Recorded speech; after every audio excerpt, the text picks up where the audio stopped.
Check, check, 1, 2, check, check.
All right, I just realized that my mic was muted. Perfect. I think this is going to represent just how well this stream is going to go. So as I was saying, welcome back to anyone that might be joining me for today's stream. As you can see, we are back in the MD-11 by Tfdi. Currently, we are positioned at LAX. On the cargo ramp, we'll be making our way to Oakland in San Francisco. This video will hopefully be one of many as part of a review series that I'm planning to create. And with this being the latest version of the Tfdi MD-11, I thought, what a perfect aircraft to start with, to kick things off with here.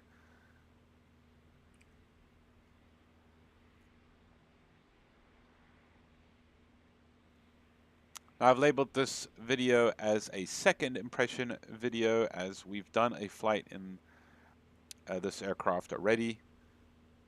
I will start off by, being completely transparent here and saying I was not left very impressed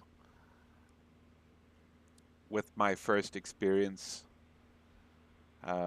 considering how much she's going for. As far as I can tell, she's 69, well, let's say about just, a cent short of $70 US.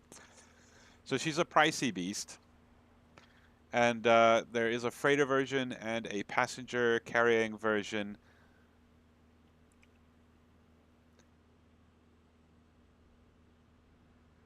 Unfortunately, you'll have to purchase each one individually. They do not come together as part of a package. However, you do get a big discount um, when you opt in to buy the other version of the aircraft. So as you can see, I mean, because I recently purchased the PMDG 777, which I believe is probably what the player behind us is flying, and that being a passenger carrying version of the aircraft, I thought, why not go for a cargo aircraft for a change?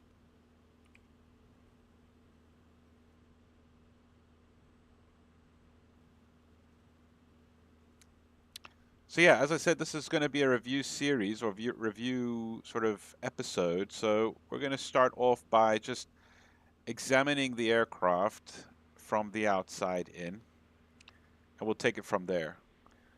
I've been trying to decide whether or not I should fly her online, as obviously that might be a distraction, but I figure, I mean, it's just what better way to test out the usability of the aircraft um, by putting it through its paces online. So if there's air traffic control that comes online and I struggle to keep up with the instructions because of, you know, the poor ergonomics of the aircraft, I mean, I think that should be part of the review experience, though, especially for those of us that plan to do most of our flying online. So starting from the outside and working our way in, you can see, again, this will all be my opinion. Obviously, this is not going to be objective. I'll try and be as objective as I possibly can, but obviously, I'm going to be heavily biased with my previous experience with this aircraft in particular, as well as obviously my personal tastes. So yeah, starting from the outside, you can see she looks very good. So tri-jet, 3 engines, one below or beneath each wing, and then one sort of nestled into the tailplane there in the back. Very iconic aircraft, and I am quite happy that we finally have a quote-unquote high-fidelity version of the aircraft for Flight Simulator 2020.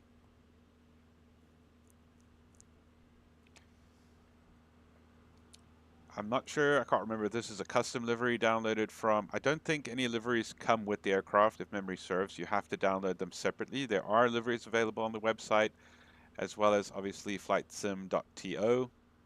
I'm not sure where this one in particular comes from, but regardless, it's a great livery.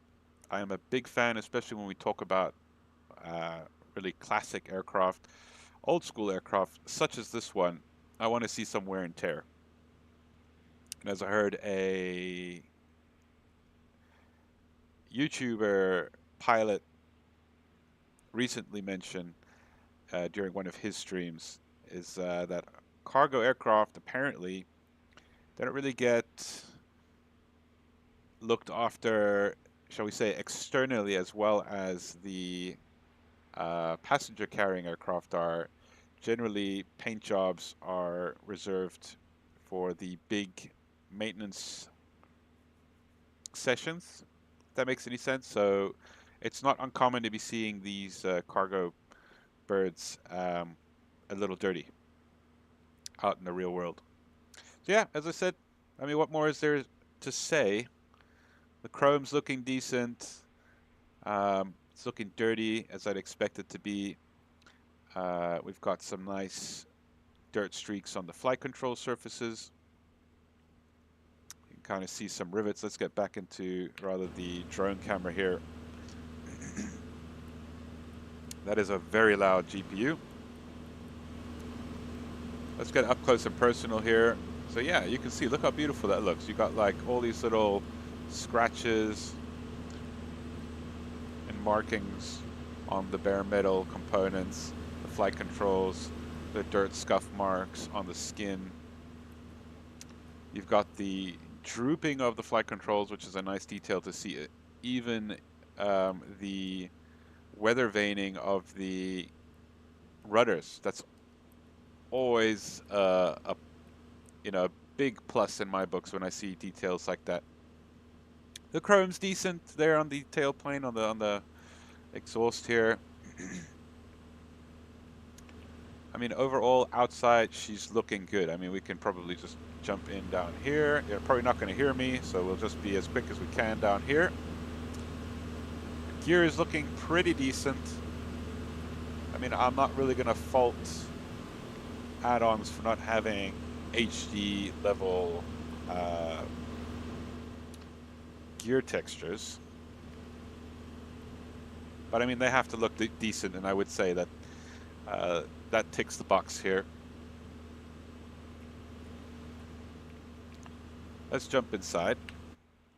Again, there we go. So yeah, as I was saying before when I was muted, walking into the aircraft, I mean, you can see right into the back here in the cargo compartment. Looks pretty good. Decent amount of detail. Nice bare bones interior as you'd expect for a cargo aircraft. I mean, it's okay, right? I mean, you got some okay textures here. This looks pretty plain. And then suddenly you see some nice weathering on the galley area. This old school looking leather chair. Yeah, I mean, overall, it's okay here in the back. You've got some detailed and then not so detailed components. And then walking into the cockpit, this looks a lot better. Again, I'm not really going to fault. Oh, that was a quick slam of the door. I'm not going to fault aircraft for being, for lacking detail in the back. You spend most of the time in the front, or at least I do. So as long as things, all the boxes are checked for the aircraft here in front, um, I'm not going to be too pedantic about that. Let me just quickly configure my controls here. Professional streamer, wannabe streamer. I did not set up my controls yet, so let's try and do that quickly. Right. Very, very frustrating not having done this part. That's FS Realistic, by the way, there in the background coughing. Nice atmospheric sounds. So just stand by for me while I just jump into the settings here quickly.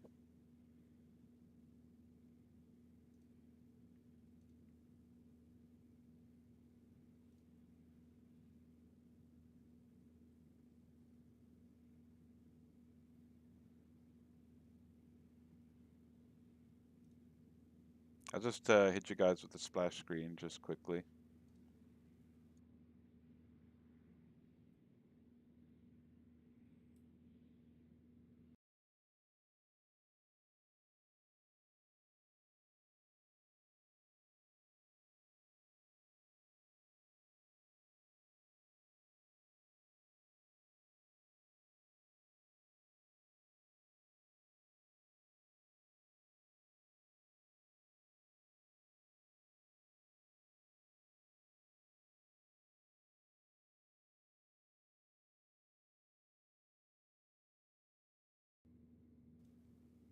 Right, hopefully that is, let's just get rid of that BRB sign quickly for you guys. Okay.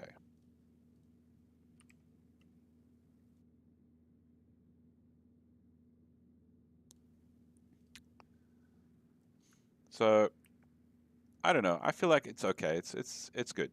I like it.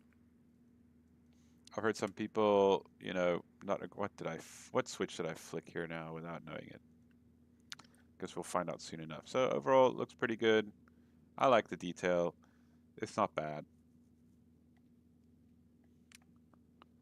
Um, yeah, like I said, not much. What more is there to say? Sounds are decent. Let's see.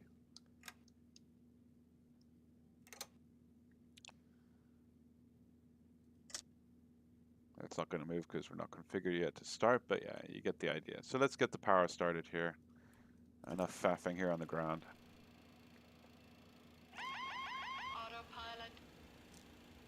I didn't hear a click or a clunk when I plugged into the external power over there.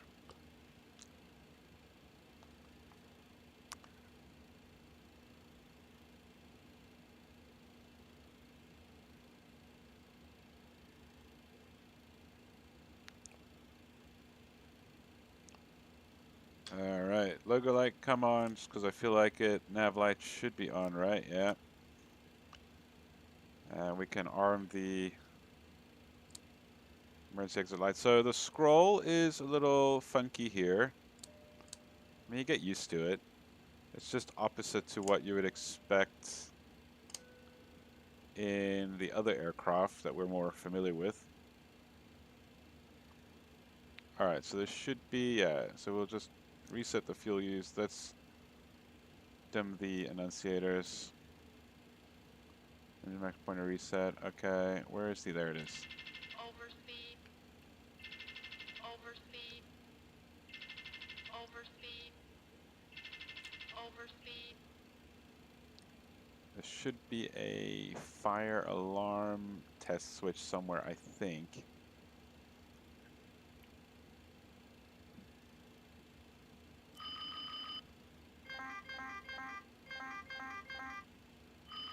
Engine 1, fire. You're supposed to hold it in for the entire duration. Engine 1, fire. I like the sound effects so far. Engine 2, fire.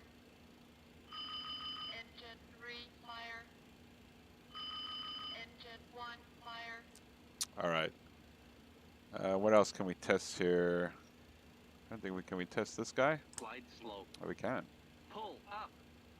Terrain, terrain. Pull up. Pull up.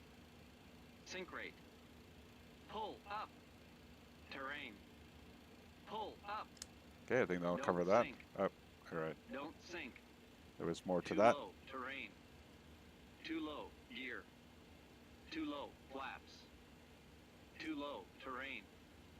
Glide slope. Too low, terrain. Nice little gyro animation Caution, there. terrain. Caution, terrain. Let's get the Terrain, terrain. Pull Q and up. H in. Pull up.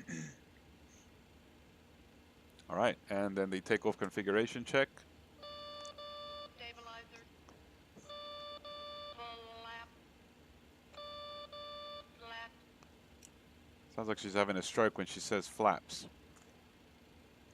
I'm assuming that has to do with the fact that flaps and slats can sound similar, so they probably drawed out that flap so that we're emphasizing we're saying flaps.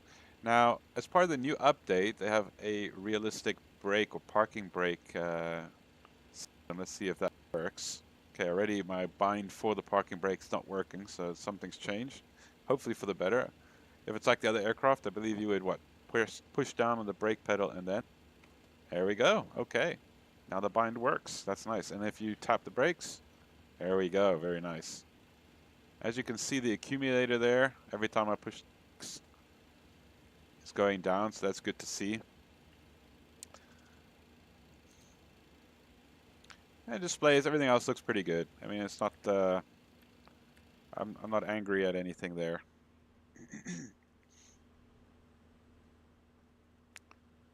So let's get the party started here. Let's get so a single click of these guys will align the IRS units. I think ACARS works in this thing. We'll double check. So my nav database should be up to date.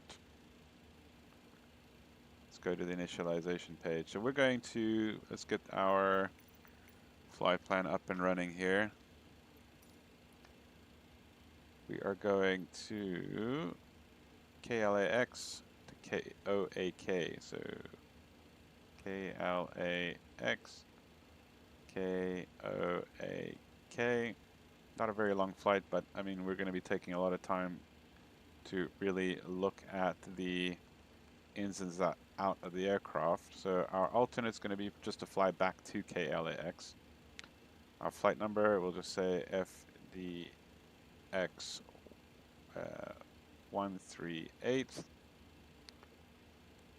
And I think you just have to click initialize IRS and then it will get the process started. We'll fill the rest in later when we're ready to do so. So I don't know, does this aux pump 1 restore pressure here? Let's try it.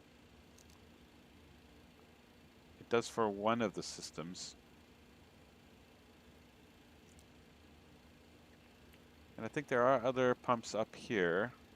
There's aux pump ADG 1 and 2. Let's try both of those and see if that does anything. It does not. Okay, it jumps system 2 again. Let's see if they fix this, because these lights didn't work properly. Or maybe I just don't understand how they're supposed to work. You see now, when I click on them again, the lights don't turn on, but they do respond. We got 2 ADG pumps there. I don't know if there's a crossfeed. Is there a crossfeed? Maybe this is the crossfeed. Yeah, I wanted to go manual. Alright, now we're cross-feeding there. System 1 is still not charging. Let's see if it works if we go with that pump. Or is that also a cross-feed valve? Yeah, there. And there we go. 1 is charged up. So we can go ahead and turn all that off. Go back to automatic. Pressure will start to drop, but we should have brake pressure remain there for the time being. That's good. Actually, what we should have done is kept the pressure on. Let's do that again. So we'll go with turning on all the hydraulics, because we're going to check out the flight controls. So let's see. They're not drooping anymore. Animations look decent. Let's check them out outside. Elevators. Once again on the ailerons, the spoilerons, the rudder. Nice smooth motion. I like it. Is it going to allow me to actuate the reverse thrust? Don't think so. No, it doesn't look like it.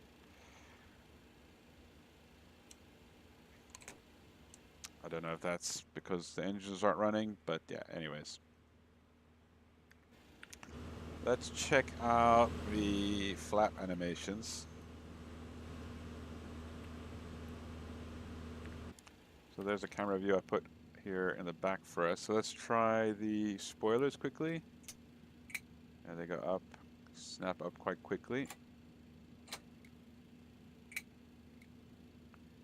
Can we incrementally control them? Doesn't seem like it. Oh yeah, you can a little bit. Okay. Alright. Flaps.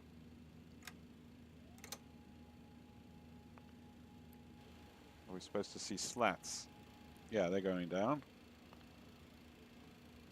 Okay, the sound stopped before the slats were done traveling. Let's try the flaps here.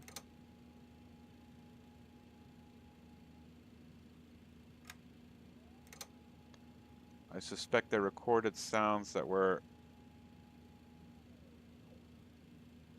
long enough only for the incremental changes in flaps. Okay, that's fine. I feel like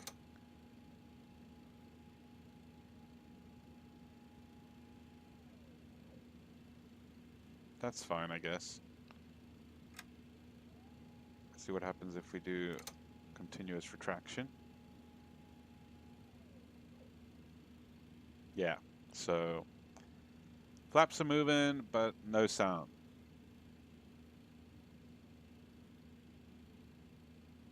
Yeah, look at that. I mean, come on.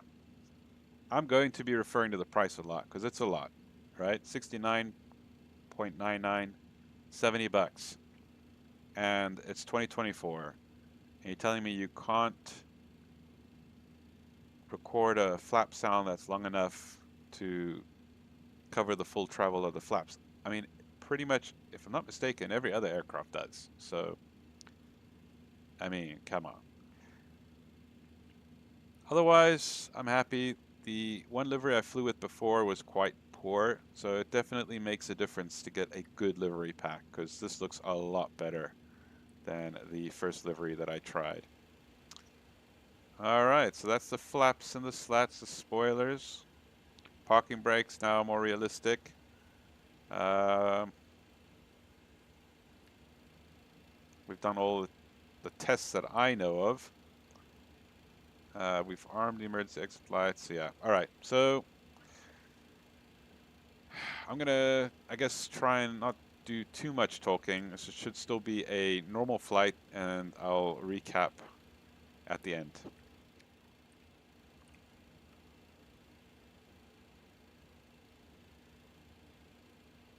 I mean, the goal is actually just to do the flight, and then in a separate video, I'll upload reviewing things. Also, while we're down here, unfortunately, no option to test the oxygen masks. Again, not a train smash, but I mean, every other add-on out there. And keep in mind that I think, isn't the Phoenix Airbus cheaper? I'll have to double check that.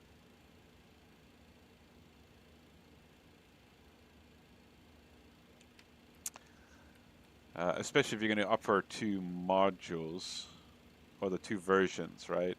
But Phoenix only has, well, actually Phoenix gives you both engine variants, and that requires different sounds, different engine behavior. So that's actually, you could argue, is much more than just giving yourself to, you know, a cargo and a freighter and a passenger carrying version, right? I mean, sure, you have to do some different 3D modeling, but overall the aircraft is arguably the same, no? Sounds, systems. Anyways, let's go to the EFB here. You can see that it's got SimBrief integration, so you can import your SimBrief flight plan. Nice and quick.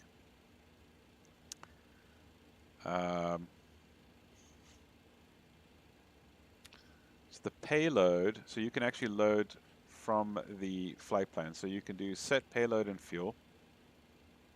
So everyone seems to be getting this error setting payload message, and I believe the fix, although keep in mind this is now post the latest update for this aircraft, so I'm surprised they didn't fix this yet.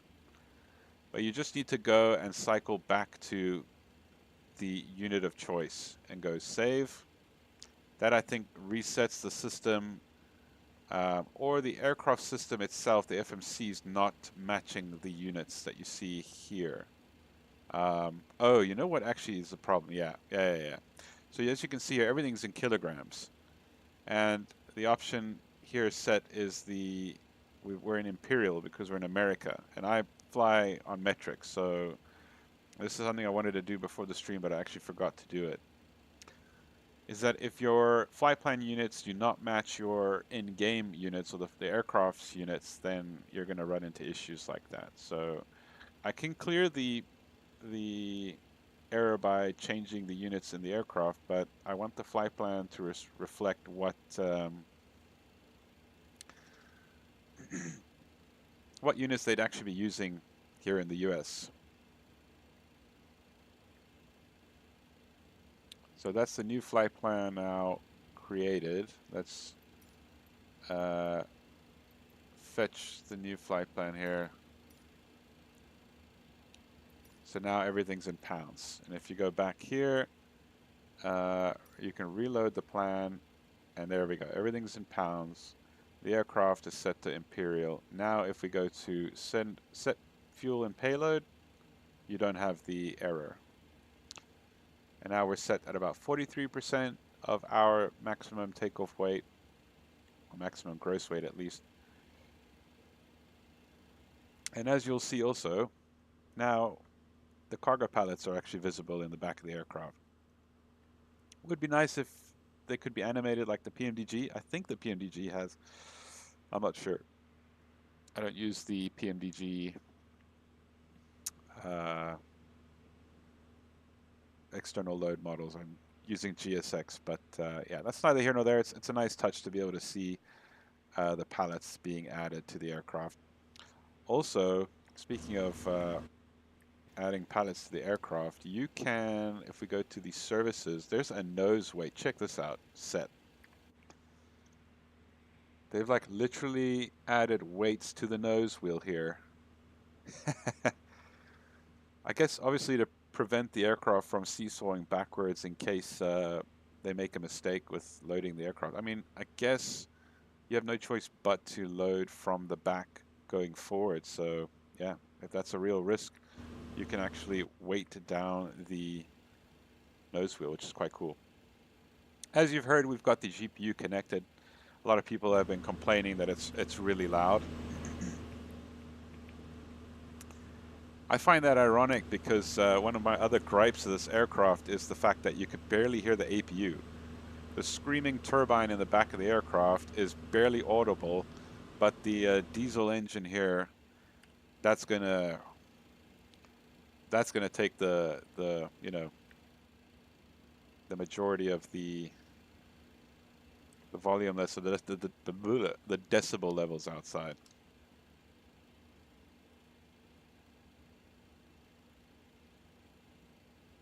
All right, just making my notes here for the video later.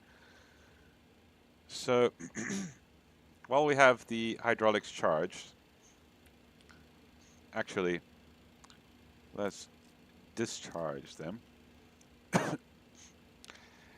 Now, I'm not an MD-11 pilot. I don't know what the requirements are to operate the main cargo door. I would assume it's being, you know, worked by hydraulics. Now, it would have been nice to have, again, for $69, $70, would have been nice to have like a little control unit here that you could click on and actually manipulate the cargo door. But again, this is flight simulator, not cargo simulator, so I'm not going to harp on that too much. But what I am unimpressed with is the fact that, right, so without any hydraulics power, we're able to manipulate the door. Am I manipulating the right door? I don't think so. Cargo main close. Not going to let me close it. Ah, there it comes. Now, in the Phoenix, and I'm going to do a lot of cross-referencing with other add-ons. In the Phoenix, you can hear the cargo doors opening and closing as the hydraulics are actuated, or the motors are run. Here we have a ginormous cargo door, and you don't hear anything. Very disappointing in my opinion. Again, I'm going to reference the cost here. It's almost $70. And this is Flight Simulator 2020. It's year 2024, and I'm expecting a lot more from add-ons, right? Back in the day, it never used to be standard to have hydraulic sounds with the aircraft, but now you've got it with both the PMDG 7.3, the Phoenix A320, and I believe the PMDG 777 also has it, although I don't think it plays while the cargo doors are running, but I'm not sure if that's a thing for the 777, so I'm not going to go there. Anyways, all the doors are closed. We can say that we're loaded up. We're not going to use GSX for that point. Let's get the APU running here so we can disconnect from the external power. So APU is as simple as actually going to the electrics panel, where you would connect the APU power. You would press that button in, and that automatically triggers the APU startup procedure. What I also found quite interesting, I don't know how to turn, what's the default page on this thing? Status? What's the default page on this thing? There, I think it's that. What's quite cool is that I think this thing, the APU hovers around at 50% when you're not using it N1. And then when you do use it, at least for engine start, I think, it actually increases the RPM of the APU. So this is it, right? Let's, for reference, turn off the external power. Get rid of it. So there's no spool down. That's a bit sad. I'm going on the Just Flight 146, where if you disconnect the external power, you at least hear the diesel engine turning off.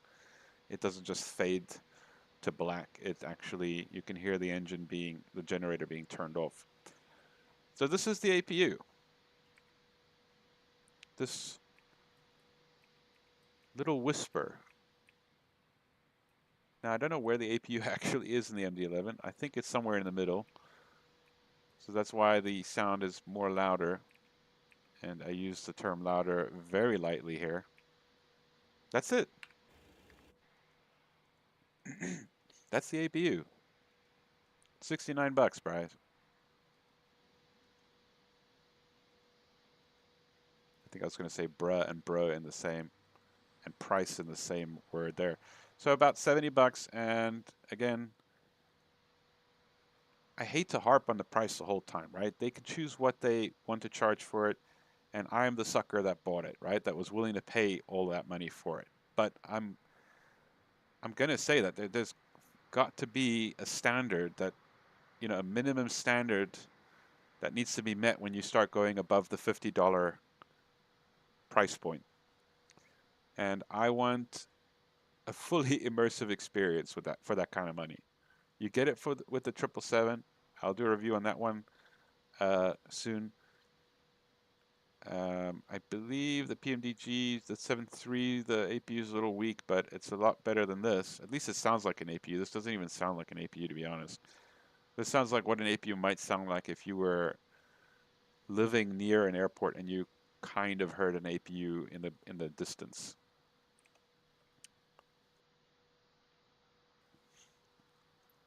Anyways, moving right along. Wheel trucks will keep in place for now. So just to save some time, I'm going to send the plan to the FMC. I don't normally do this, but we're going to try and do it just to save some time here. KLAX, just to reinsert the alternate there. The flight number.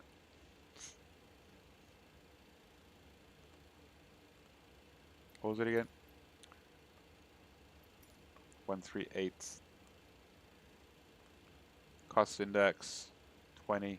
Let's make it 50.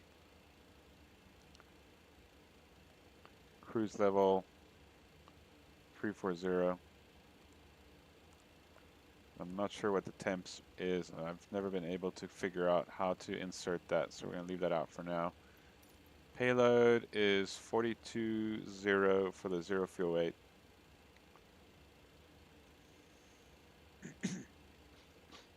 Oh, sorry, 420. I'm forgetting that we are in the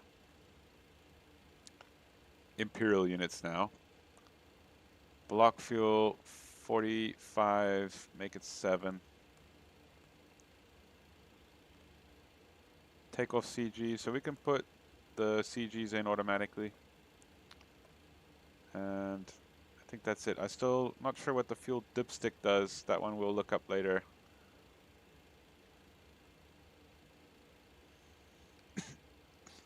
I'm more interested in the core functions of the aircraft. So that should be the initialization. Go to the flight plan page.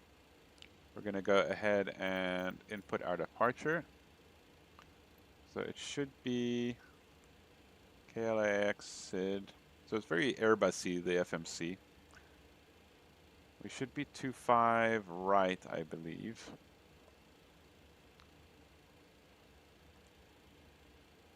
Am I crazy? What's going on? Ah, wrong button. 25 right. The Summer 2 departure.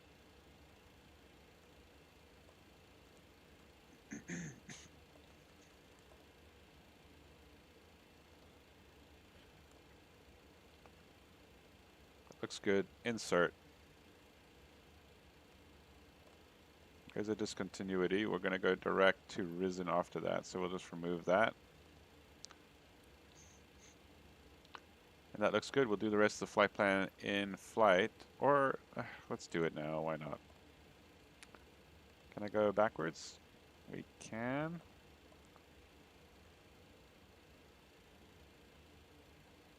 We'll do the star here. We're going to go direct to MSO3 for the ILS. What was that again? I don't have the flight plan open in front of me right now.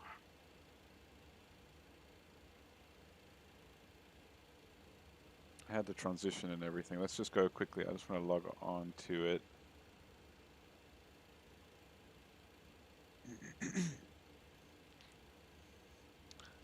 ILS 3 Frenny transition.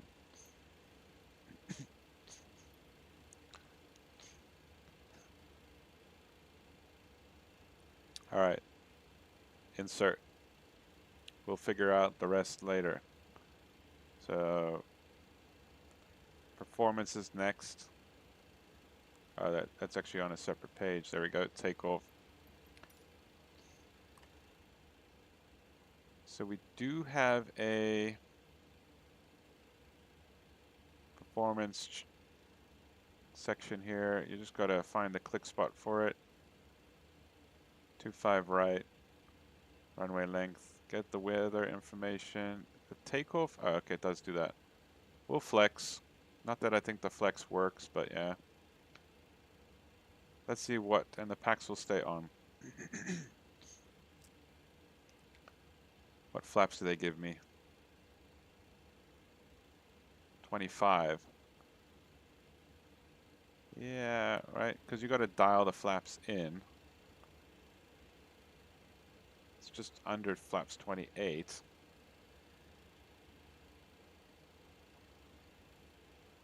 Let's do flaps 20. I'm going to specifically request flaps 20.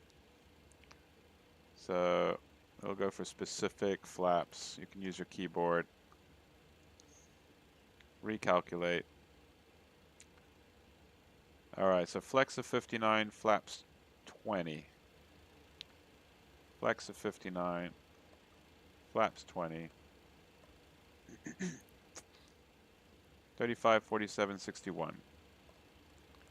35, 47, was it 51 or 61? 61. All right, that's in. We're not really going to worry about it. Slope and the winds are negligible. It's 2 knots. We're just going to blank that out. If we go to the current, oh, wait, that was not the right flight plan. Hold up. Let's import flight plan.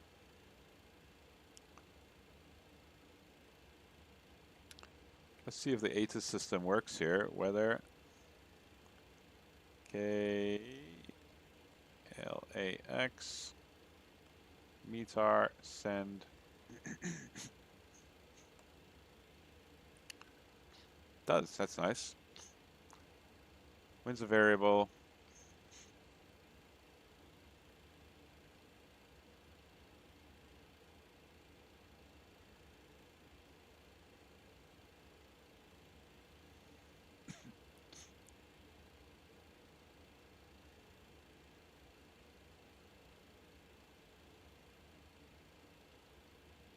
Yeah.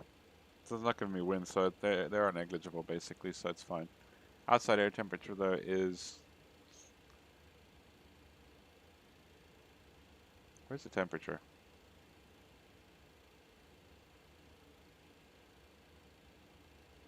Am I going crazy?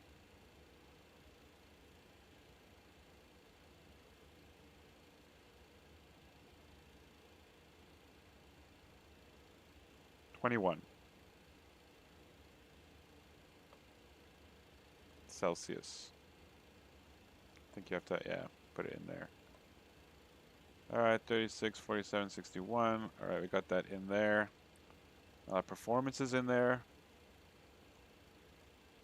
Flight plan in. Okay, I think that's it. I don't think we need to worry about anything else. The QNH or the altimeter settings 2999. So it's gone down a little bit since we started. Alright, we're just going to climb straight ahead to, wait, let's just see if there are any altitude restrictions here. If there are, I'm going to remove them. We're going to go straight up to, I believe it's 340. It's quite high, isn't it? For a short flight. Anyways, we'll see if we, well, this thing climbs like a frickin' rocket.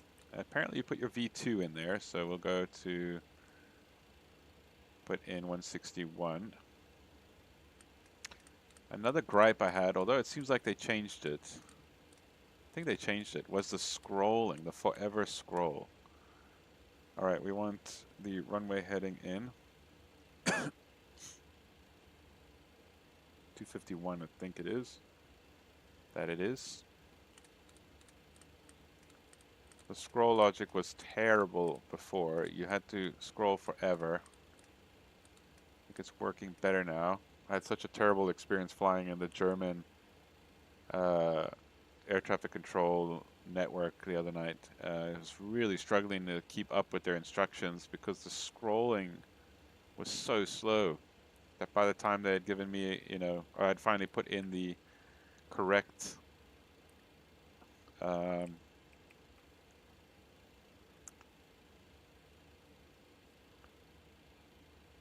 El Monte Tower. So there's no ATC, but we can. VATSIM's telling me to set 7726 on the squawk, so 7726 on the squawk. We can also do another test there. Apparently you can test the TCAS. I tried testing of it. It doesn't seem to want to test. Unless I'm missing something. Anyways, let's go on to the bleed here so we get some ventilation. Arm the emergency power. Everything else is set to automatic. And I think we're about ready to go. I don't have a checklist for this, and I've been trying to look for it, but it's not easily accessible.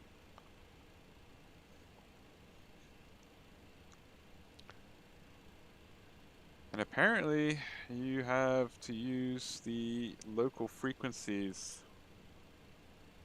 Question is, which one do you use?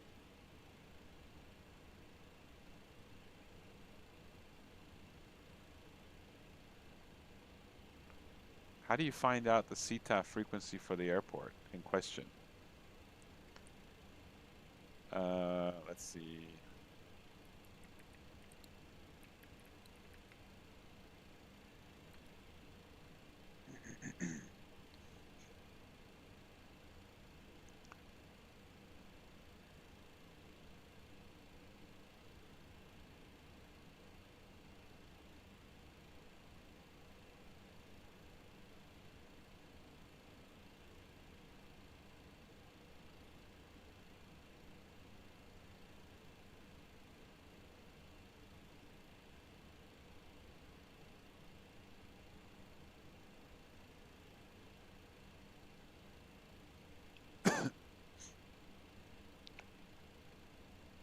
Excuse me, I just need to double check here. So CTAF listed in a few places. C.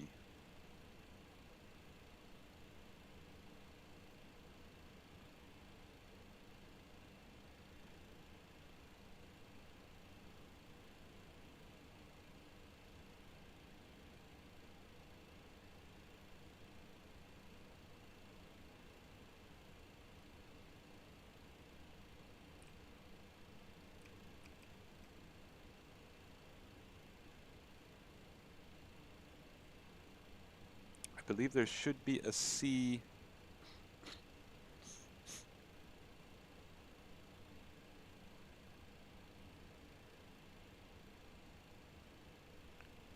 They all have C except for Los Angeles. Maybe 12095?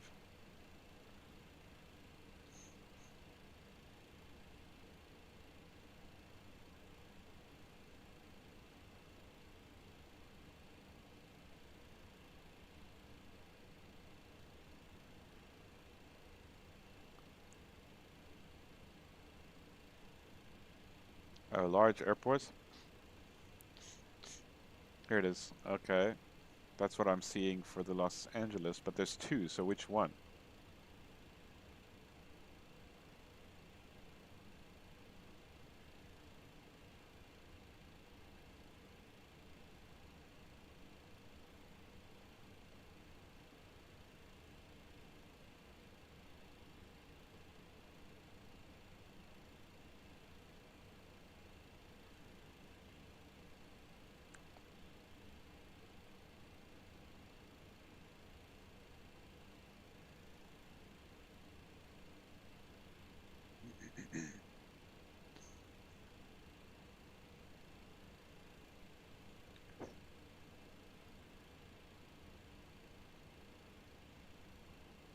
There's a C-tab. 1209. Okay, so it is the first one. Okay. 12095. So they're using a... Okay, they fixed it. They fixed it. Okay, good. That's good. So the scroll is definitely a lot more bearable.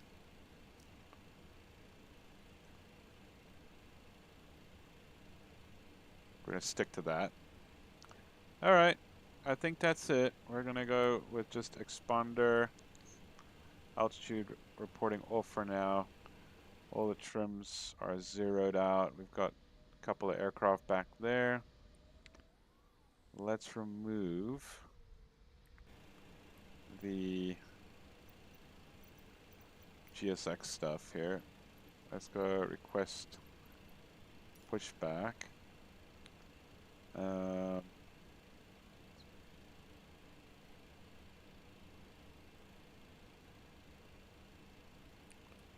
believe we're ready to go. Apparently we arm nav right now and the profile. So nav is armed, profile is armed. All right.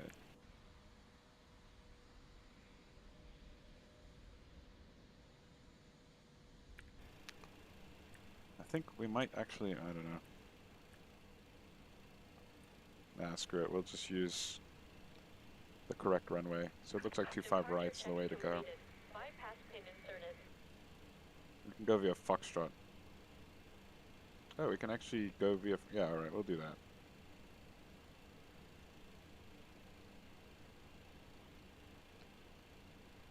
All right, I believe that's it. Ready to go. Parking brake is set. We just need to make sure we remove the chocks.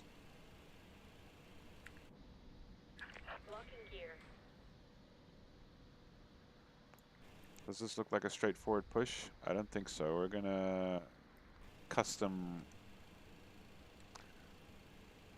trace the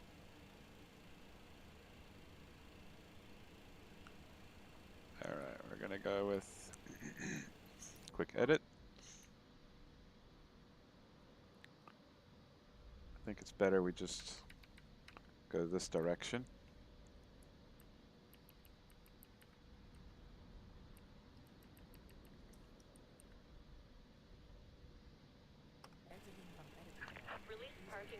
Alright, so the beacon comes on, release the brakes, and we'll arm one of the ignitions. That automatically kills the packs. And we'll start, we'll do 1 and 2 first, 1 and 3. So you pull that out, you wait for 15% on the N2. Now let's listen to the sound outside, see if they improve that.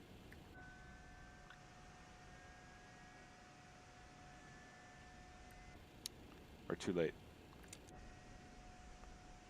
Very soft. Barely a sound. Where's the sound? There it comes.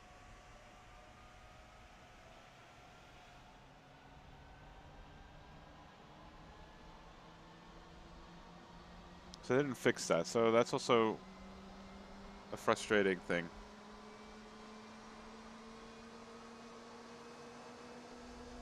The engine start sounds fade out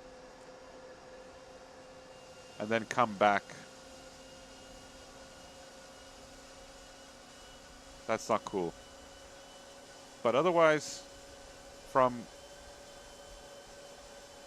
you know, the fade out onwards, sounds pretty good. This sounds good. I'm happy with that. That's a very nice engine sound. Fortunately, it does sound better from the inside.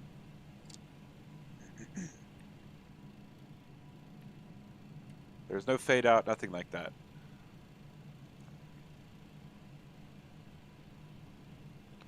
So we're very light, and this thing does taxi quite fast with 3 engines, so we're going to just do 2 engine starts. Oops, 15%, there we go.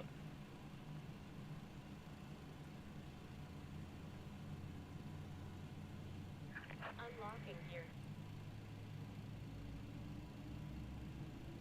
That sounds good.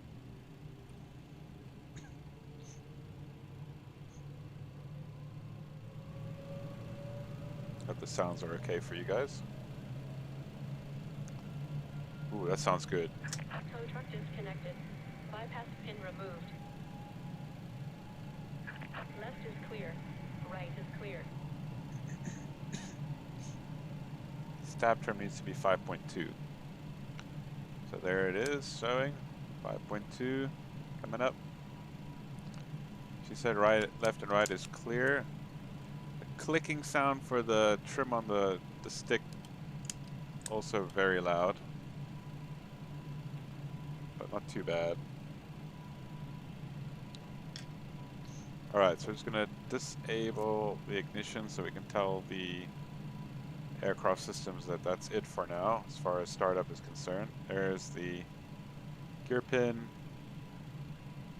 Just going to wait for the wave. Alright, so we didn't do the seatbelt signs here, so we'll just quickly do that. That's all there. Let's set the flap, so it's got to go to flaps 20, so it's the dial a flap.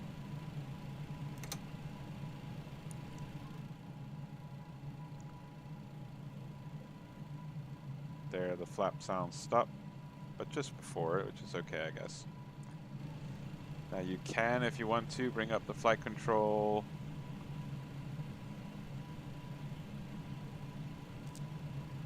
page and do your little flight control checks. So full down, full up, full left, full right, full left, full right. And that's cool. Alright, I think, yeah, we also arm the speed brakes in this thing, arm the auto brakes. Master course is just from the engine ignition not being armed, but we are configured. Let's go, set the taxi. I don't know if they actually do they transmit on this frequency? I've only used CTAP once, but not sure about how they do it here. What's our FedEx 138?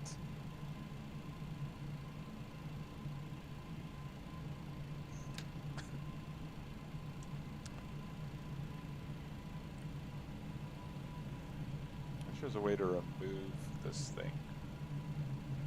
Oh, there you go. That's nice. It removes both, but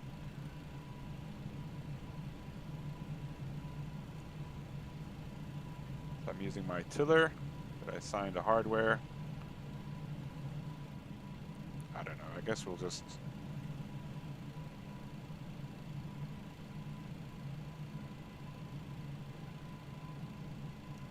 use the CTAF.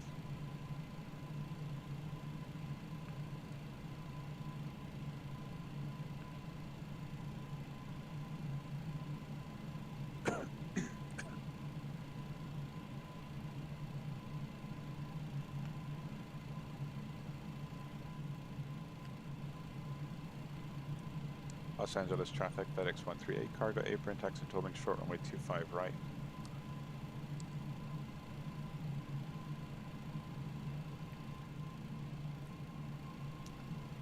Alright, I didn't end off with their field's name. But even I get nervous sometimes, especially when I'm not flying in a country I'm used to flying in.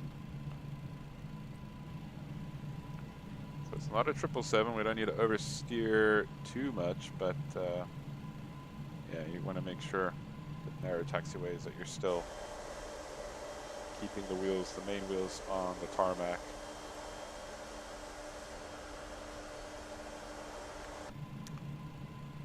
Come on. She either like barely taxis on 2 engines or she runs away on 3. It's like no in between.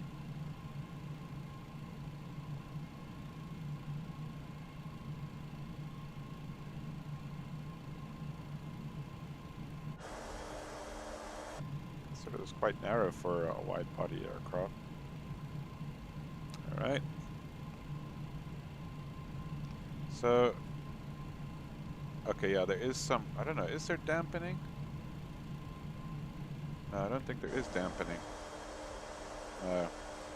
So you don't have a separate tiller, there's no like tiller for taxiing for the nose wheel steering per se. You can use the rudder pedals or you can use the tiller, but it's not like the Phoenix where, and even the PMDG 777 where if you use the tiller, you've got very limited control over the nose wheel steering with the rudder pedals, as would be the case in reality. So we're going to take Foxtrot here. This looks like it's Foxtrot coming up, so take Foxtrot. And no one is announcing anything on the radios, so we're just going to sneak past here. I don't see anyone coming or going. We're going to sneak past here.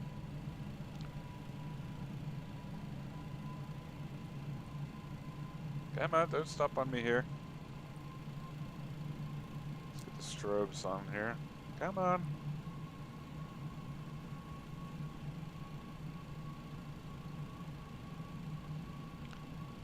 Alright, let's get the third engine started. So this is engine number 2. Ignition's coming back on. Starting number 2. Going quite slow here. Got one little window here in the back. Okay, we are coming up to 15%, fuel in. And we're going to just go straight onto the runway once this engine is started.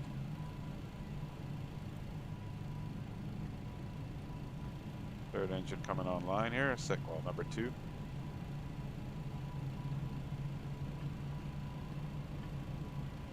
Alright, we're just gonna pause. You see, she wants to run away now. Slow it down, stop. Alright. Brake set. We'll keep the ignitions armed for takeoff. APU can come off now.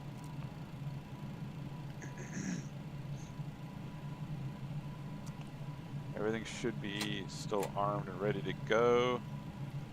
We're gonna turn on our transponder. No, well, I don't think the weather radar works in this thing, but let's try it. So we'll go with weather system.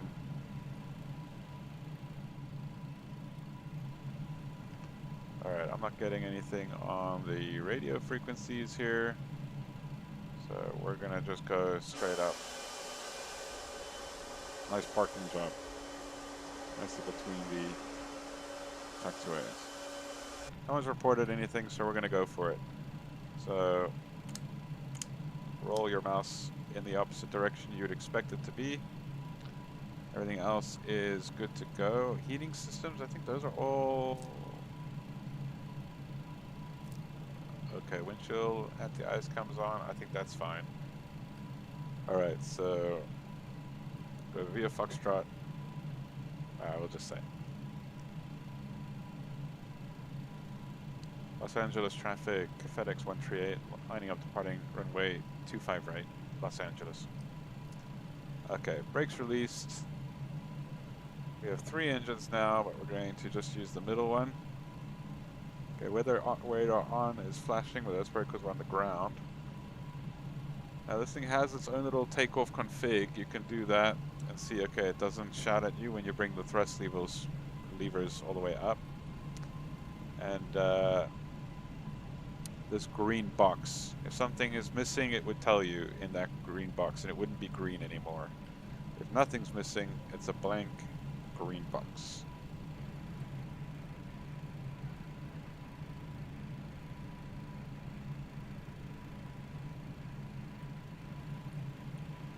Someone's transmitting something, but I don't hear it.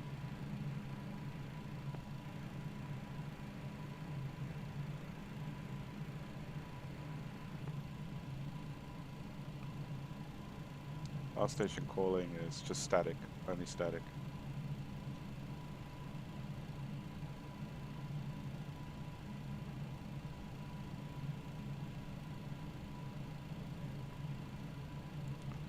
Alright, so we're going to just bring ourselves to rest here. So apparently you got to now hit auto flight twice.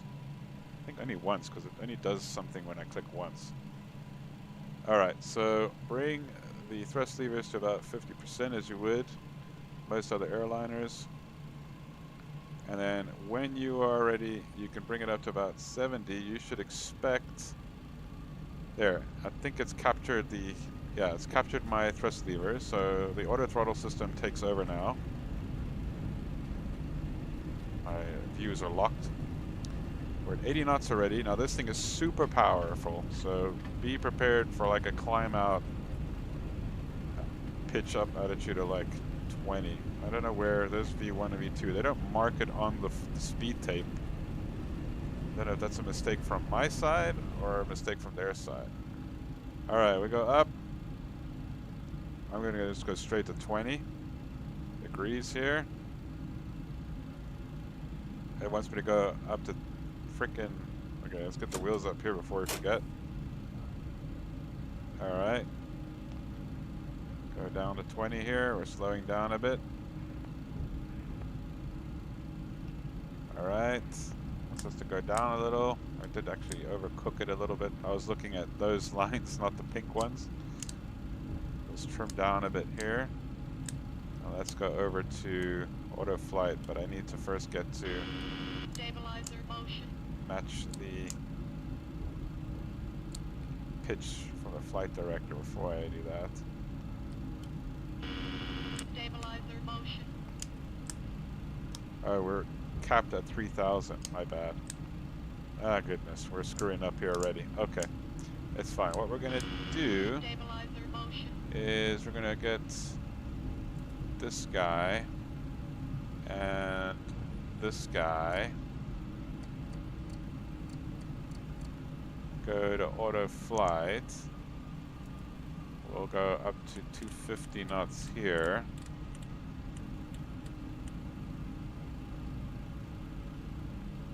Alright, and we need to do nav, so I don't know how. I think we do it like nav. There it is.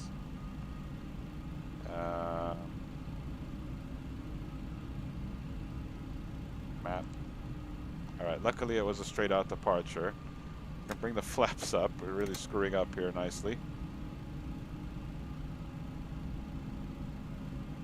Alright, so let's get rid of these restrictions. Maybe not allowed. Wait, hold up. It's like an Airbus. Let's get rid of that. And let's go straight to summer. LA traffic, Gel 940, taxi Echo 8, runway 24 left. LA traffic. Nav mode. Alright, we're going straight to summer. Let's go to profile mode here. Okay, so that was my screw up, not the add-on screw up. I will admit that. I'm still adjusting to the automation. Turn off the nose wheel lights.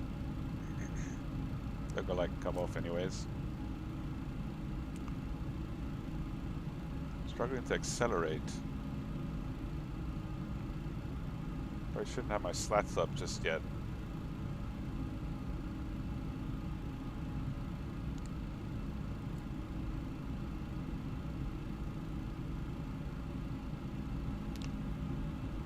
Okay, well, gear up, flaps up. We can disarm the spoilers, disarm the auto brakes.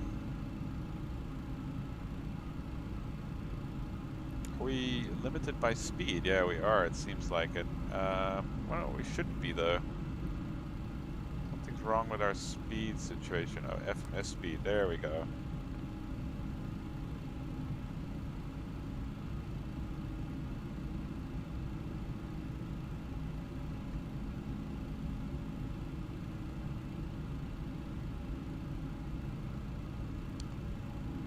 Yeah, I panicked with the speed there and I brought all my flaps up at once, which I should not have done.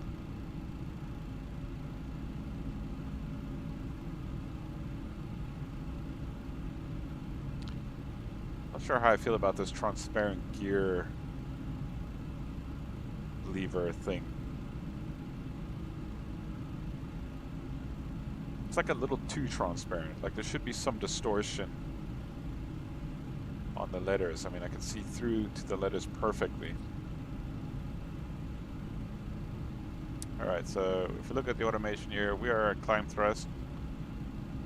Which is interesting, it's 103% N1, and I'm willing to bet that on our takeoff, even though we derated, we were probably still well over 100% N1.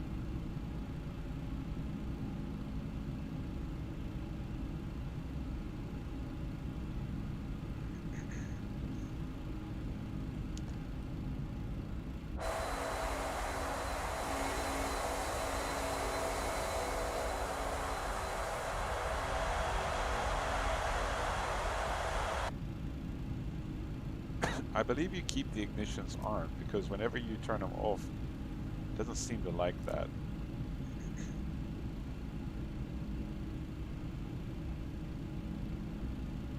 Alright, we're well above 10,000 feet already, so everything else can come off as far as lights is concerned. You can tell the people in the back they can move around, but that they have much to do back there.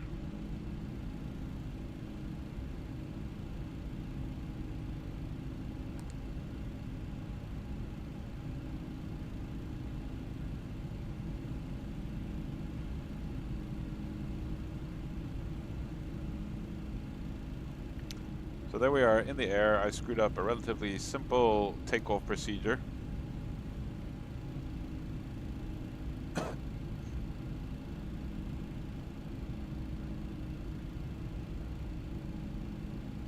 Looking around a little bit more.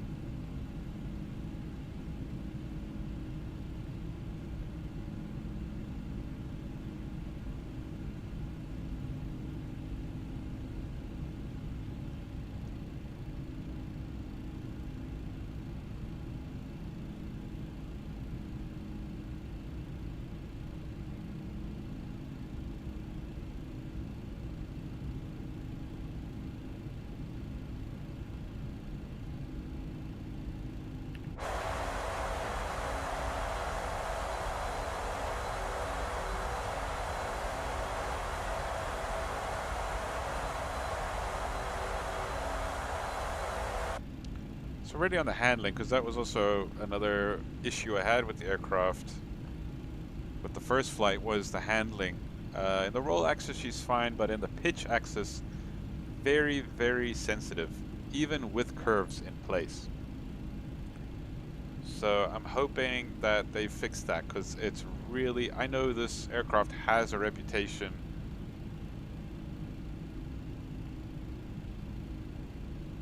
for being difficult to land in reality.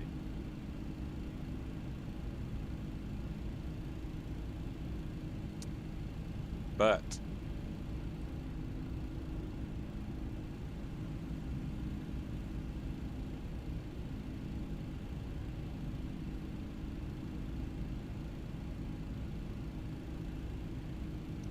it can't be that terrible to handle in reality compared to what I experienced in the sim. Exceptionally overly sensitive.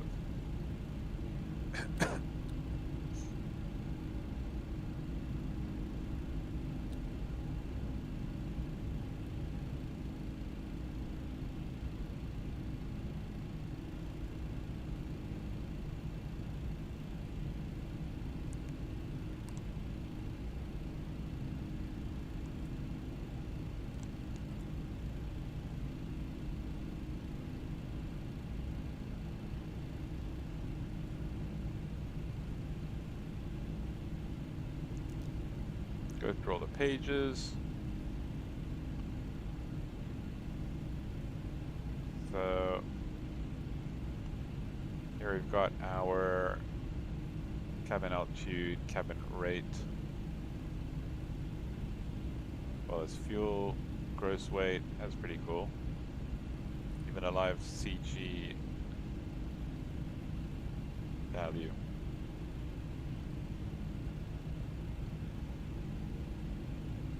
Andy doesn't show anything. That looks like consequences. Yep. Status page. Our hydraulic page. I like that it's not perfectly 3000, so that's also quite good. We do have varying qualities of hydraulic fluid in the reservoirs. That's nice to see.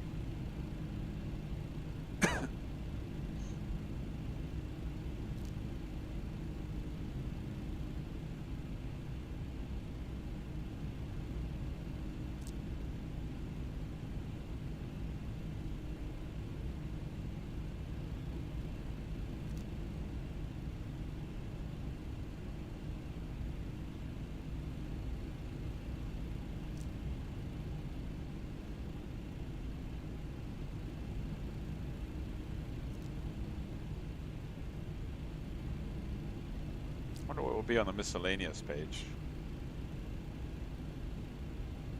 Alright, we're about to make our... Did we make our left turn already? I think we did. I mean our right turn.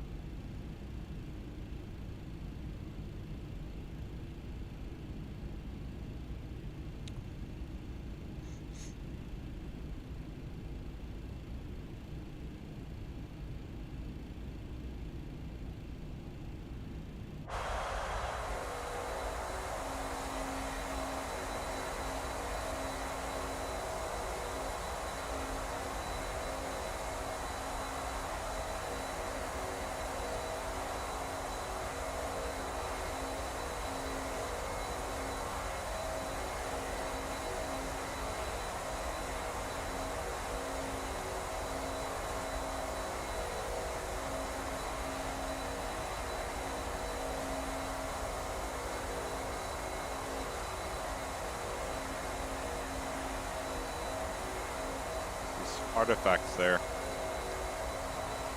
I am using frame generator. I just turned it off to see, because I know that with one of the other pilot YouTubers, it's quite common to see these artifacts, especially over the engines with the frame generator that they use. And I think I'm using the same frame generator. I don't know what frame gen they're using, actually, to be honest. So I just turned mine off to see if those artifacts were being caused by the frame generator. And there was no change, so it seems to be native to the aircraft. This weird little flickering on the probe.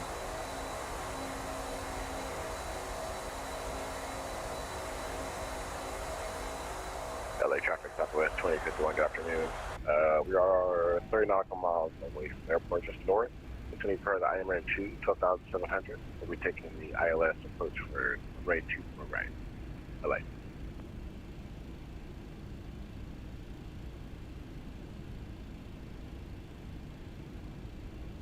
Alright, so we should be off the CTAF. I gotta get used to that. We're gonna go back to 122.8. And KO8K.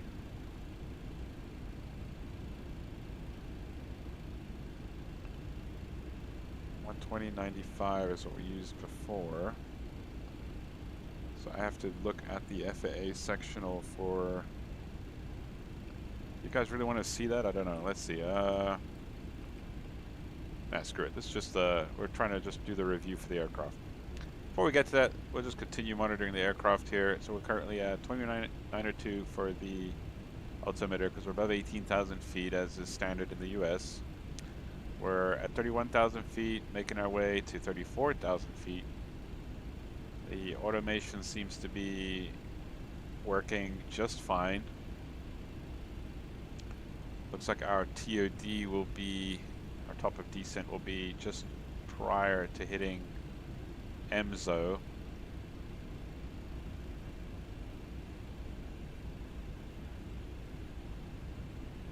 Yeah, I mean, otherwise, like I said, I mean, what else is there to say? Something I tend to rate aircraft on personally is just 3 basic criteria, and that is she's got to look good, she's got to sound good, and she's got to fly good or feel good. And actually I say feel because it doesn't just relate to how she flies, right? By feel I mean also the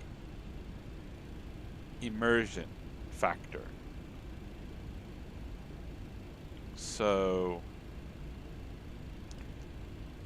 one of the things that can contribute towards feeling really immersed is when you're on the ground and you're busy setting the aircraft up for the flight. You want the interior sounds to be realistic, right? I want to hear the fans, the ventilation of the aircraft, the air conditioning packs. You know, if we got the external power, I want to hear a gentle hum of the generator outside the aircraft. You know, when you're exploring the outside of the aircraft, you want that to be just as immersive. And I have to say, the PMDG 777 does it really well. The Phoenix, I'm going to say the Phoenix, I'm going to just say it right now, right? The Phoenix A320 is gold standard. Everyone should aspire to be like Phoenix. And I'm a Boeing person. For the majority of my flight simming career, and I've been flight simming since I was like 7, so wow. I just turned 37, so that's 3 decades of flight simming.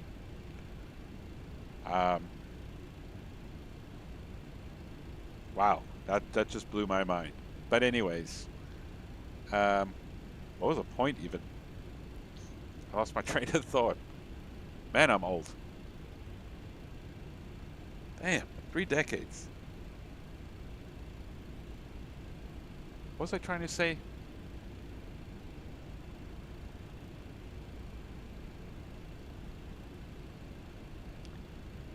Oh yeah, the immersion factor, right? The gold standard, Phoenix A320. I've always been a Boeing throughout the majority of those 3 decades. I've been a Boeing guy. I actually never flew any Airbus aircraft. I mean, obviously growing up, I had to be very selective with what aircraft I would have to ask my parents to buy for me. Or if I had birthday money, you know, obviously I only really ever have enough for one aircraft, if even. So I had to be very selective. Now as an adult with my own money, I probably spend a little bit too much than I should on the hobby, but yeah, I mean, generally speaking, I'm not really holding back when it comes to aircraft. If I see something I like, I'm getting it.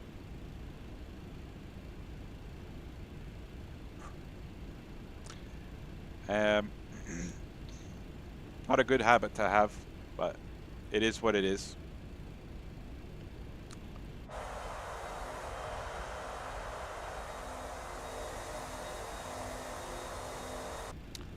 But yeah, like I said, back in the day, I never got Airbuses, and then I think, because I was a big X-plane guy in the latter half of my flight simming career, before FS2020 dropped, changed all that, but I was heavy into X-plane. I mean, I figured out how to use Ortho 4XP so that we could basically see imagery like you're seeing now, but the annoying part being that you'd have to do it for every flight. You know, if you weren't going to be flying regularly in an area covered by the ortho, and it took up a crap ton of space on your hard disk. Anyways, point is, I think someone convinced me to try the what? It was an A320 for X-Plane 11. Who was the developer?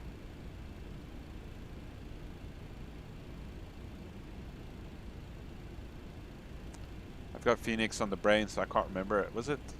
It's Flight Factor. Yeah, Flight Factor A320. And they were basically as good as Phoenix. They were the Phoenix equivalent to X-Plane. I can't remember. Did it come with a tablet? It's been such a long time now. It's all a blur. But I started flying the A320 by Flight Factor. I had the BSS, I think, Sound Studio sound pack for that aircraft, and that just blew me away. It was a fantastic add-on, and I actually kind of half fell in love with Airbus after that. Still prefer flying Boeings, but definitely had almost, if not as much fun flying the A320 as I did a Boeing. So when Phoenix came out with the A320, I had to buy it, and I'll save the rest for the actual review for the Phoenix. But man, when I say it's gold standard, it's gold standard.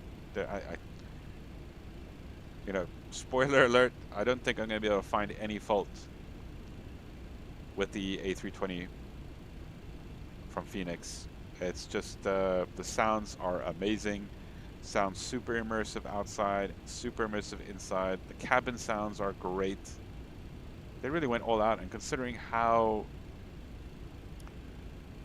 early on they released that aircraft, I mean, compared to the PMDG 7.3 and all the other aircraft that followed, it's insane what they pulled off, especially with their EFB. Anyways, that's why I'm always going to be referring to the A320. It's the gold standard. It's pretty much a perfect add-on, and I think let's while we're in the cruise here, let's figure it out. Let's see how much is the Phoenix going for these days. I tell you, that was a blind purchase. There was no it was no contest.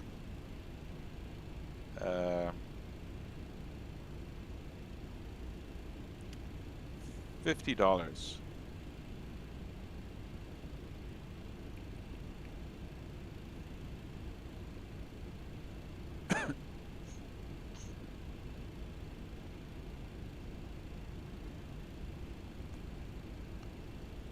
TFDI.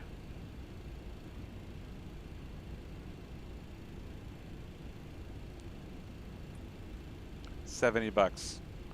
A full $20. And you get one type of aircraft.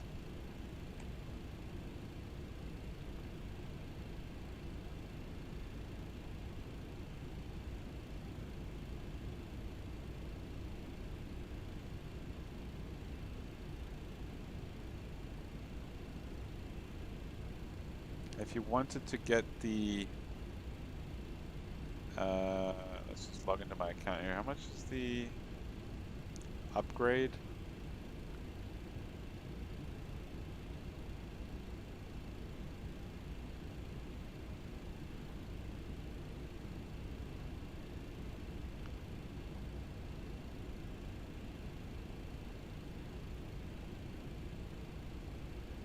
I hope this doesn't charge me for it. Okay, it's $10. Yeah.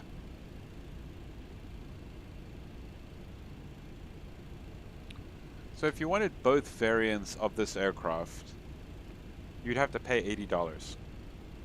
That's insane. I know inflation is a thing, but I've been watching the developers, especially with X-Plane, slowly creep closer towards that $50 mark, and ever since I think it was that hot start business jet. What's that business jet that's sort of very similar to a CRJ? I bought it, right? I had to, because it had like a flight planning room where you could go into an office and plan your flight and sign off the amount of fuel that you wanted, and you could do a proper pre-flight inspection.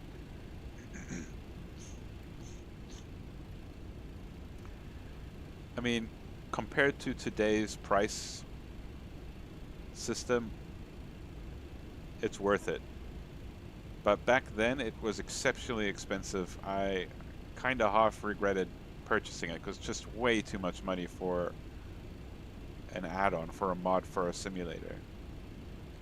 But relative to today's prices, it's not bad. I mean, it's worth it, in my opinion. Anyways, but since then, all the prices basically of future add-ons just skyrocketed. How much is the? I should really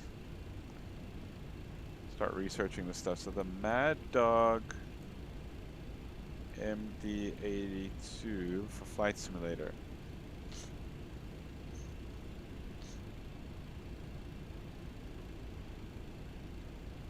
By Leonardo. Oh, I had no idea there was an expansion pack for it already.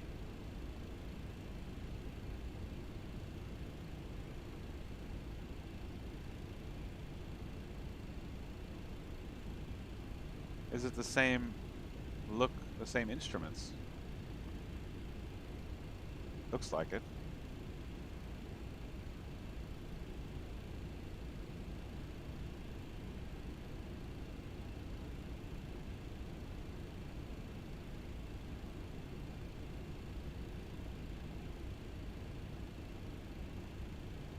Interesting.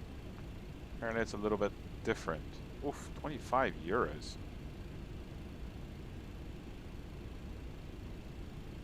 Dude, come on, guys. It's basically the same aircraft. Anyways, seems like the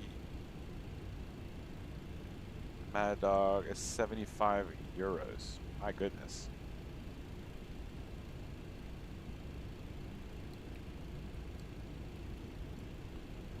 That's $81. Wow. Wow, guys, really? I needed to do a review on the MD-80. Oof, that's steep. Did I buy it for that much? Anyways, now I see where they're coming from with their $80 price. Which means Phoenix is a steal, but to be honest, nothing should cost more than... I still can't believe it's $50, the Phoenix. That's what it should be, right? I don't think add-ons should be higher than $50. We're not yet at the place where add-ons should be more than $50. So well done to Phoenix. I mean, gold standard right down to the pricing. And you get 2 engine variants, each with their own engine, like unique engine systems. And you've got surges and flameouts and things that can occur.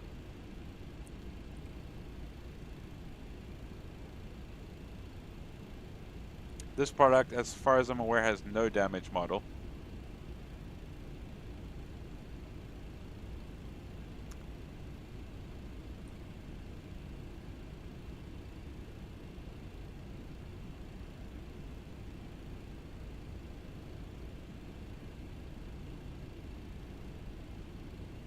Again, 70 bucks.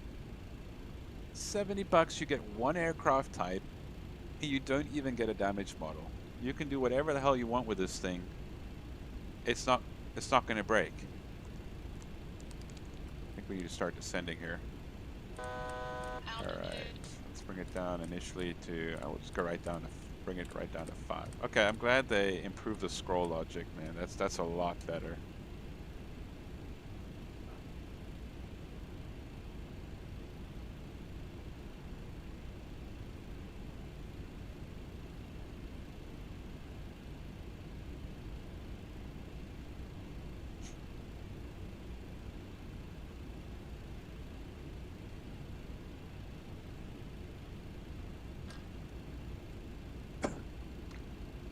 Okay, she's not going to automatically descend, so I think we've got to tell it to. Altitude. What happened? Alright. So you have to pull. Altitude. Ah, you pull. Okay. It's not like the Airbus in that sense. Probably going to nosedive now because I started our descent a little bit late. Alright, so now we're officially on the arrival. Ah, this is amazing scenery. I love it. Oh, so good. Of course, the US is going to have amazing scenery compared to the rest of the world. I can't remember if, because I did have my mic muted at the start of the stream, but I did say that we've got some really cool flights planned for future streams with the various sales that have been going on for the last couple of months. I've been buying quite a few airports, a lot more than I should have. Some really interesting airports to go and visit. I'm thinking of buying one more airport I shouldn't, but I kind of want to. It's Kelowna. It doesn't even look that good.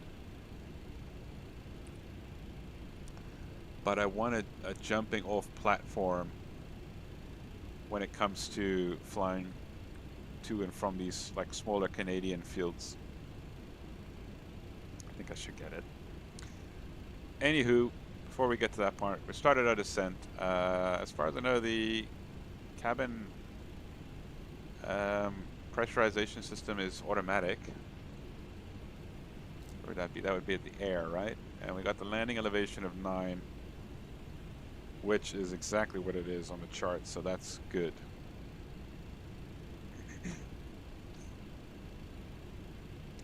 We've got a whole bunch of altitude restrictions.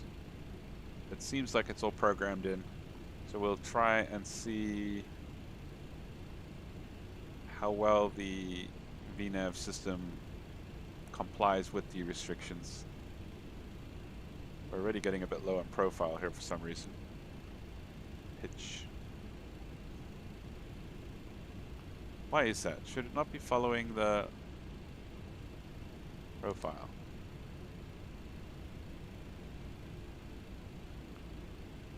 Yeah, that's very odd. Don't know why I did that. Alright, we're back on the vertical profile, which I think is its VNAV. Still on nav. We're going to now level off because we're well under profile here. So I'm not going to fault this thing on me mismanaging the autopilot. This is quite a unique autopilot.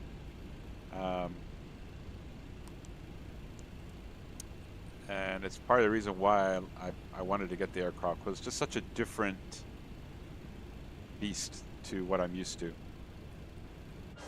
I did buy the MD-11 X-plane by Rotate. I was not impressed by that aircraft. I flew it a couple times and then forgot about it, and that was money I'm never going to get back.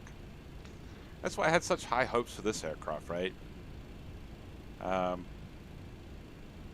With all the hype that was around it, I really thought that we were getting a premium product here. Especially, again, for 70 bucks.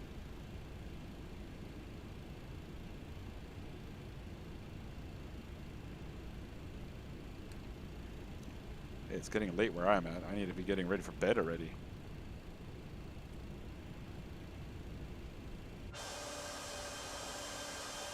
Back to work this week. 4 days. Let's see if the roster has been released.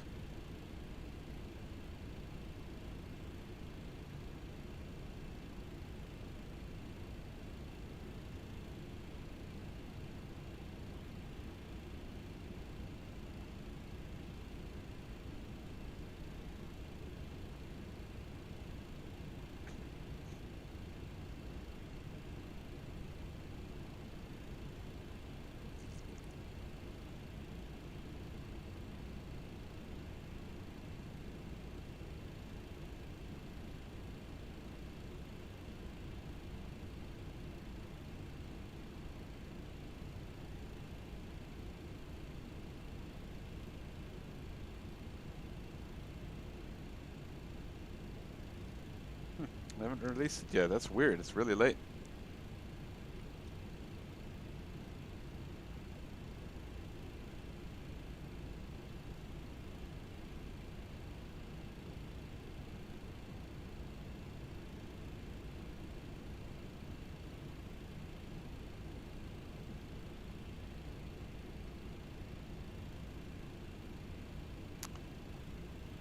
Well, I should have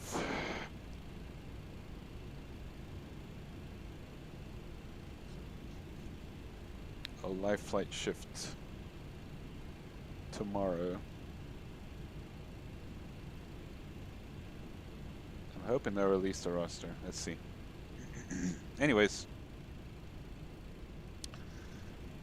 making our way downtown here. Let's get the... Oh wait, we have an A-Cars third FMC to play with here. KOAK.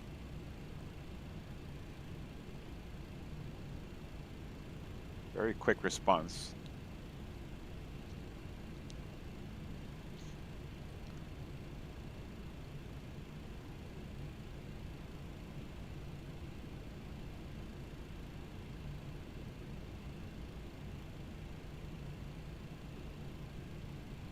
What am I missing here? This is all TAFs. That's why I'm struggling to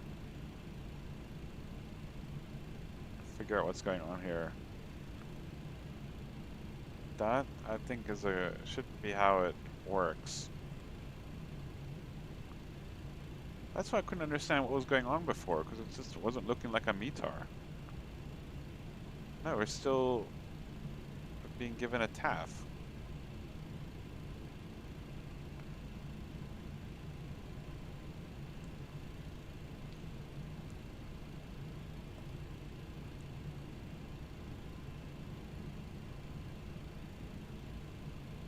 Maybe I need to use the en route function.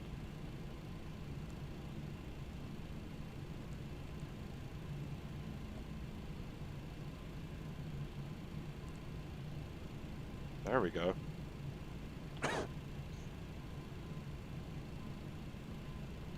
Still favoring runway 30, I believe.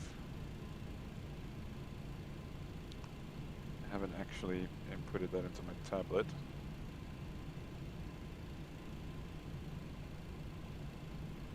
I should fly more to this airport. It's a really cool airport, looking airport.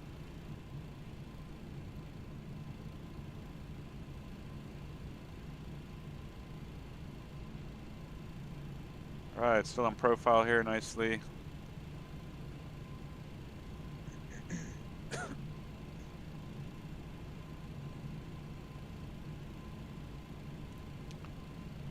We'll eventually be hitting a 240 knot restriction there at my rib.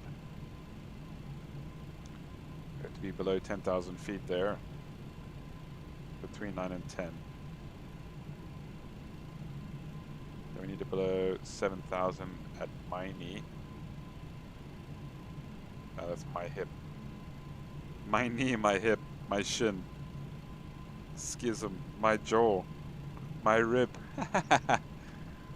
That's funny.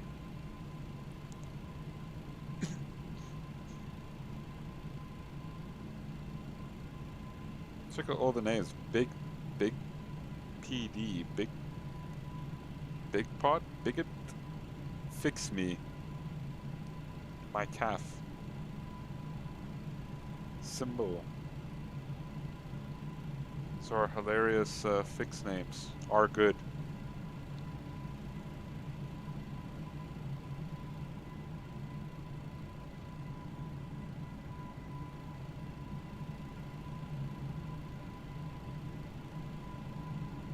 Alright, we were supposed to try to find the CTAF for this airport. This won't work anywhere else in the world because we don't have FAA detailed, like we don't have the detailed level of charts 1183 on Navigraph.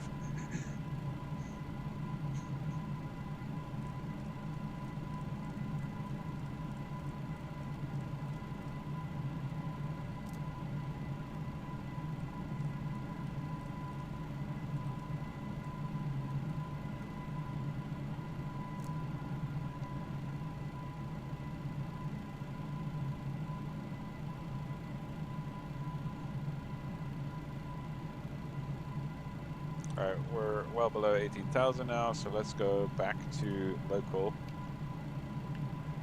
which should be 3002. Set. Set.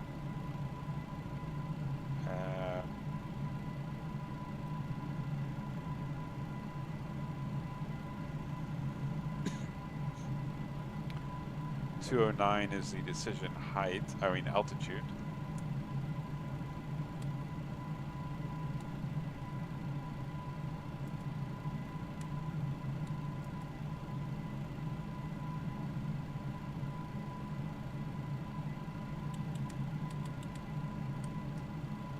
There we go. I think this thing automatically... There's nothing you have to do here. Flaps 35 land. I think we can do flaps 50 if we want. Let's do flaps 50 for fun. Got some, that's what I love about Flight Simulator, man. We're even getting some ridge turbulence here from the mountains below us. That's really low. Okay, it's good to see we got some nice wing flex. That's something PMDG never really perfected. Although I think on the 777 they got it down. But on their 737 it's way too twitchy. It's got like zero inertia. Add drag.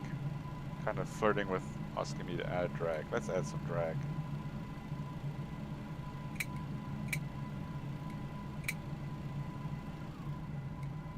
If you've got twitchy hardware like I do, those sounds are going to get quite annoying.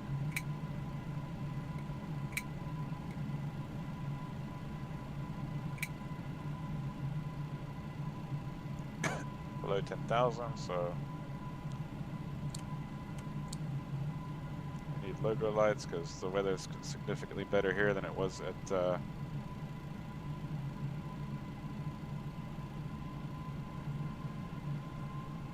when do we start bringing flaps down?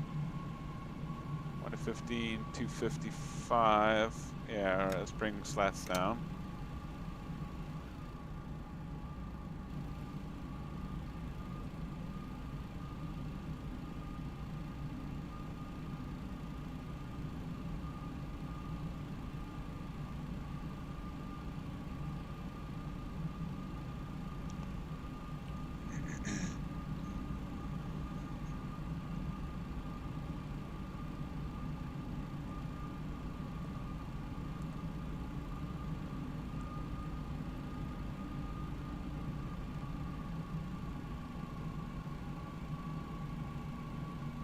One 297-2906. Yeah, okay. Let's automatically put that into the aircraft system.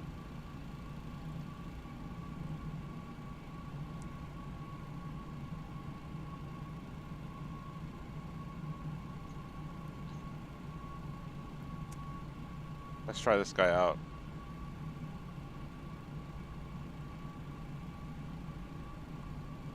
Looking for runway 30. Very finicky. There we go. It's dry. Get the weather information.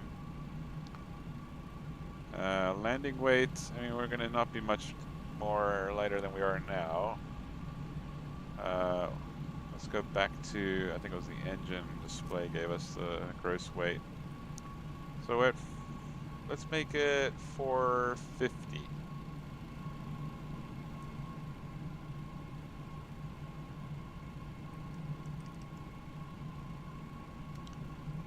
Use low, we'll use reverses, and we're going flaps 50, calculate.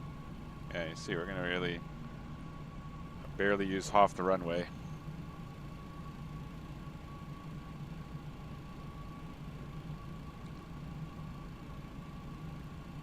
Starting to see some of San Francisco in the distance there.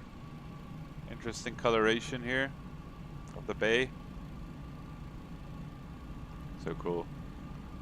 I used to fly LAX San Francisco a lot in Flight Simulator, the old Microsoft Flight Simulator. Didn't really do it in X-Plane.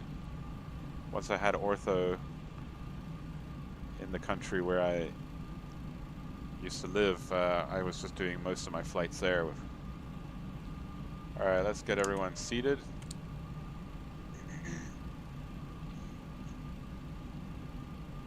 Should probably make an announcement. So we're currently on that frequency. It's Oakland, right? And we are tracking what? Yeah, so we're at 50 miles. Oh my goodness. Oh my goodness. We're way too. Oh dear. We screwed up. I forgot to tell the autopilot to get lower. We're 15 miles away here. We're over Franny.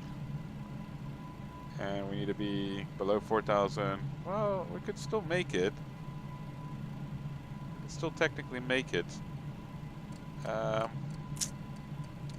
Let's see. Let's dump the speed brakes. And the ILS is there. Let's get the speed also down.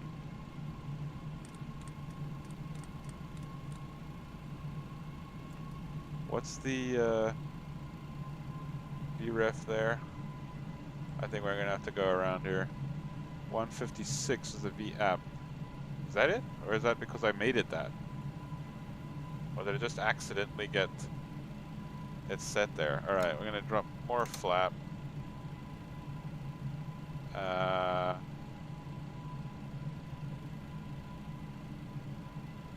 Oakland traffic, FedEx 138, final approach runway 30, ILS established, Oakland traffic.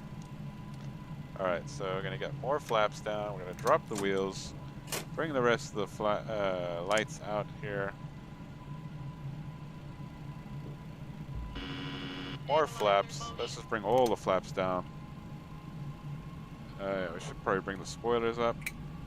Retract them, this is a terrible landing. Are we gonna stall? What's happening? Up, and we've leveled off already. My goodness. Let's see if we can get down to 2,000 here quickly.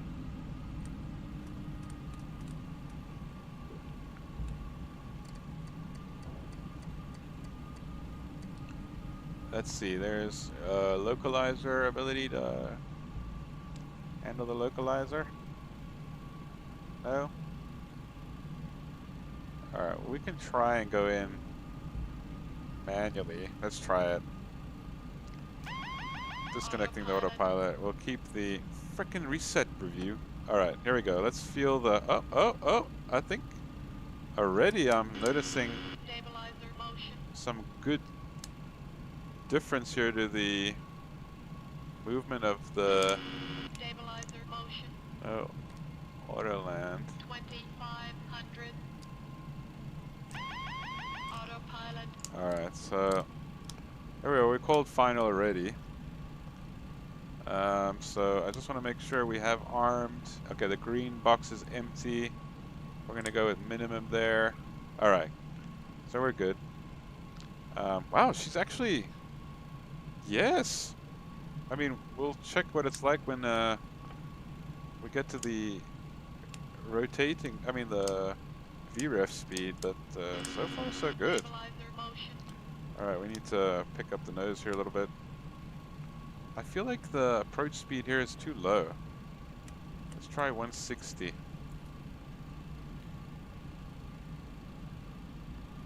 I feel like also, as with the first version, the nose up attitude is quite high.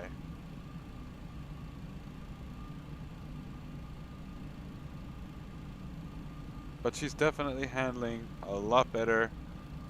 I am pleasantly surprised by that.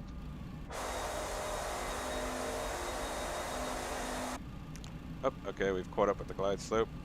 They've really dulled out the pitch axis. Like, it's very heavy now.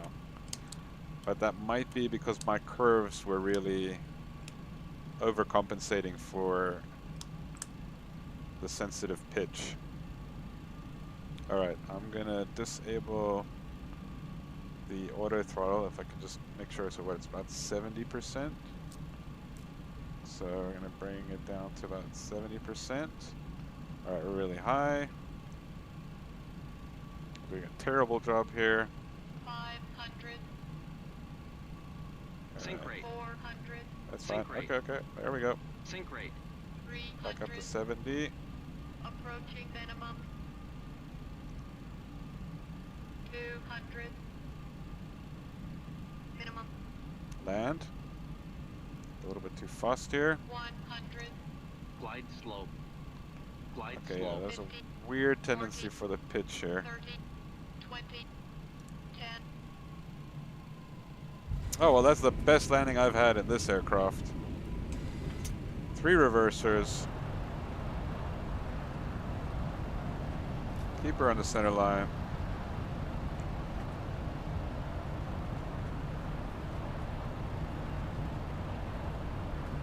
We'll make the next one.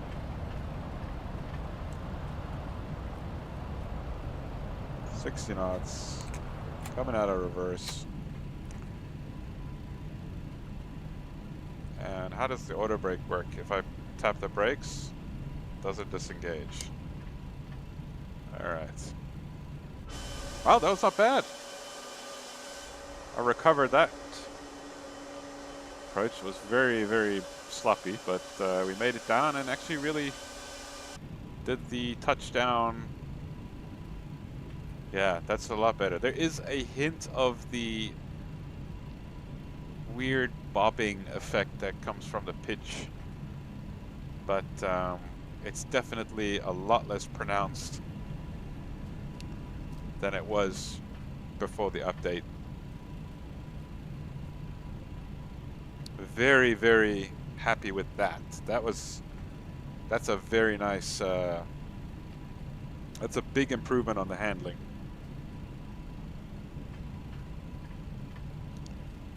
Take Whiskey 6 here. What if we could get our, I didn't sign in yet. I'm not gonna mess with that now. All right. Get ready to turn off here. Slow it down. Oh, I did a bad job with that. Anyways, we'll take the last one here. It's fine. No one else calling on the frequency. I wonder what the Americans feel about the new CTAF procedure on VATSIM. I like it, to be honest. It's a bit of a nuisance having to look it up, but I mean, hey, that's what you'd have to do in real life. I mean, obviously in real life you wouldn't be looking up CTAFs for international airports, but you would still be looking up frequencies. So, yeah, if you don't like that, I mean, it's all about realism at the end of the day. For most of us, I believe. Beautiful. All right. We made it. No one else talking on the radio. I don't think anyone else is around. Really? As I say that, there's ground control. Oh my goodness. All right.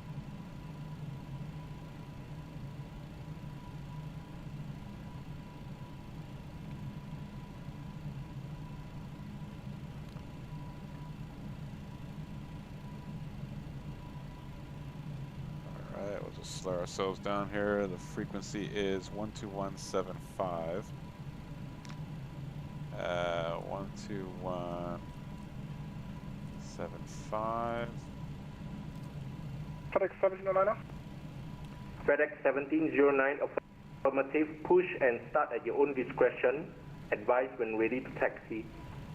Affirmative, we'll advise when ready to taxi FedEx 1709.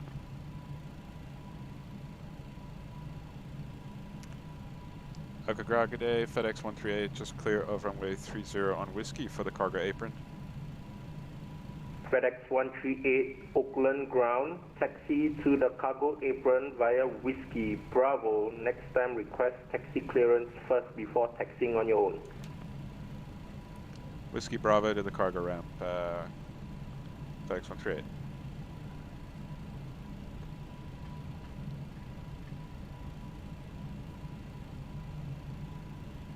Didn't see you online. What's everyone so aggressive for lately on the network?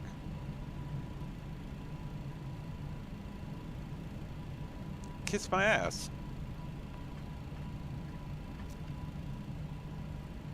Didn't see you online. Simple. It's clean the aircraft up here. I'm going to get APU running. And let's turn off the second engine.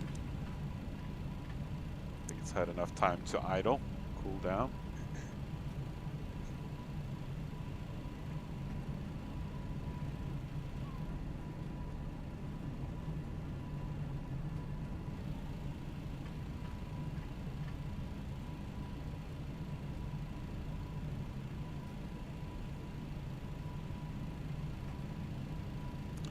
Should have actually logged off after he gave you the instructions.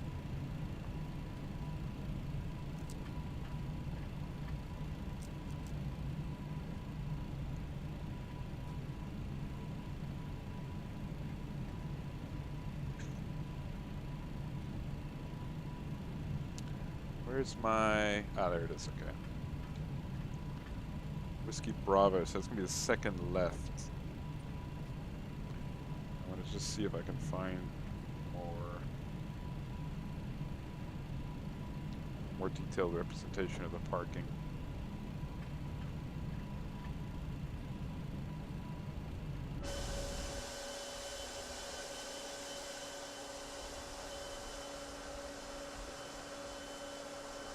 How's another one of me out there?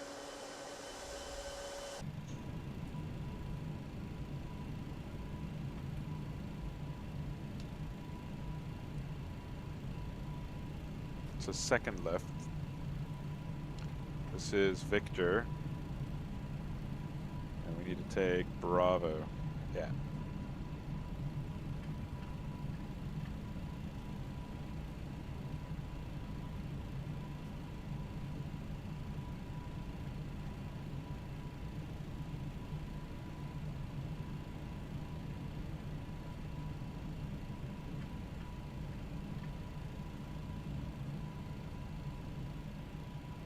I like the brake effect on this aircraft because it's not like super heavy, like overly sensitive braking action like you see it on a lot of aircraft in Flight Simulator. Like this actually takes some time to slow the aircraft down. Now I'm sure if you floor it,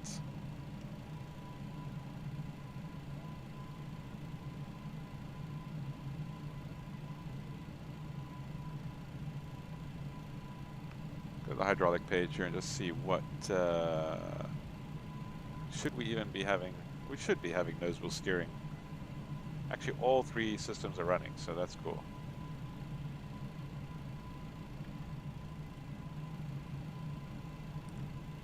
Alright, so we are currently on Bravo now. Cargo apron.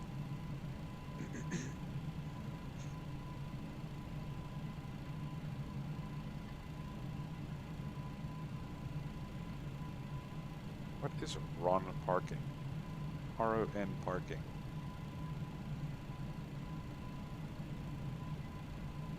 Oakland ground, FedEx 1709 are ready for taxi. FedEx 1709, runway 30, taxi via Bravo, Whiskey. Taxi to runway 30 via Bravo and Whiskey, FedEx 09. Sending him via Bravo.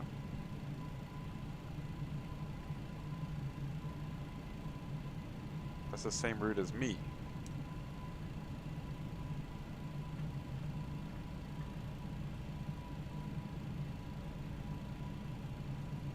Bravo. Oh, okay, he's going that direction.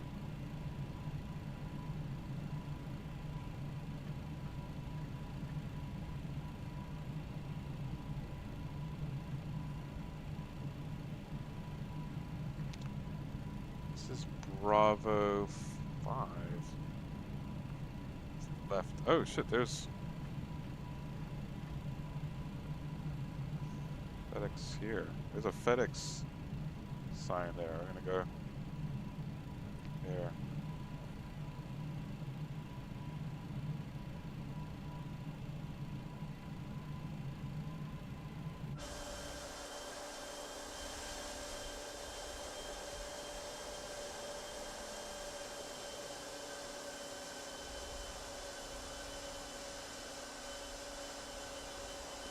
make sure that his wings are going to clear me.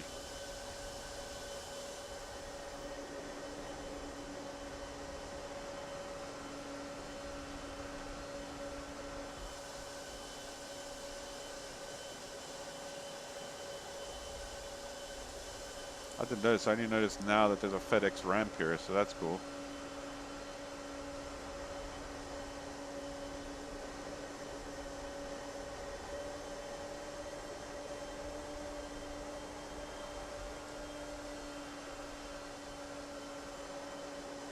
I think we'll take this ramp here.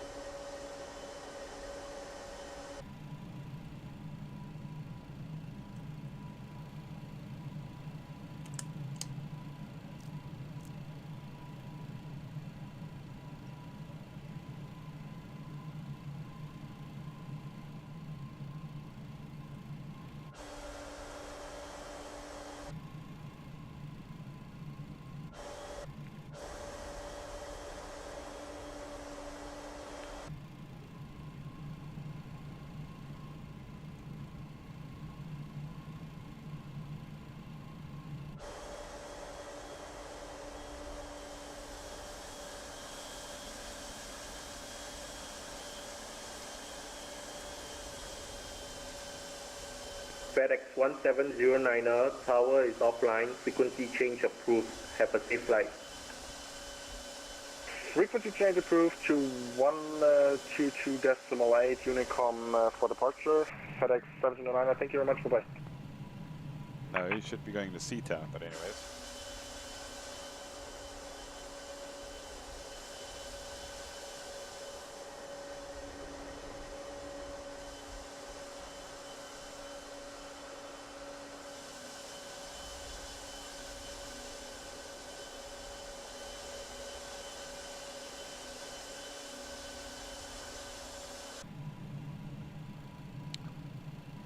All right, APU should be online. I think it is. APU bleed. I think they'll automatically go to that. So let's turn off the engines.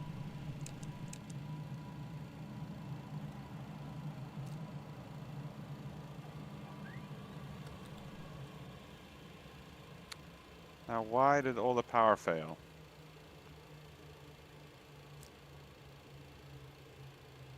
I'm pretty sure I started the APU, didn't I?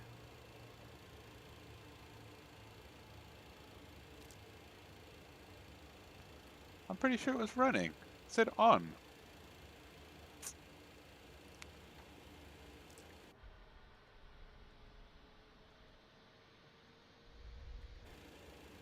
Oh, that's fine. Let's get the ground equipment connected here.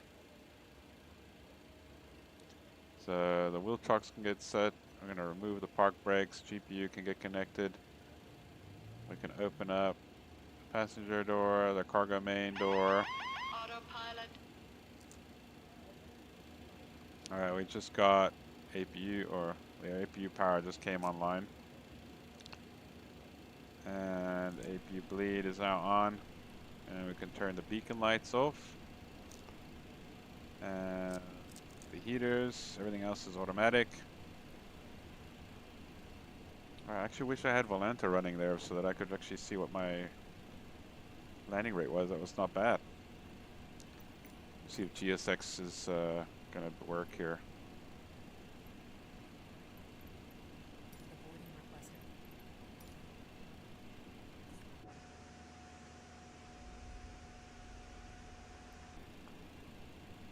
Open up all the other cargo doors.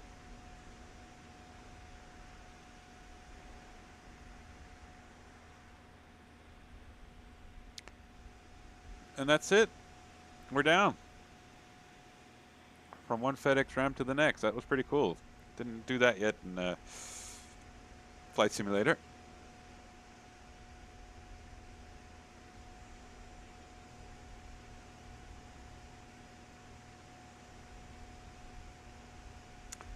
Okay, I gotta get going, but before we do so, let's try and just recap. Okay. So, does she look good? Yes, she does. Could she look better in certain places? Yes, but I think she looks good where it matters, right?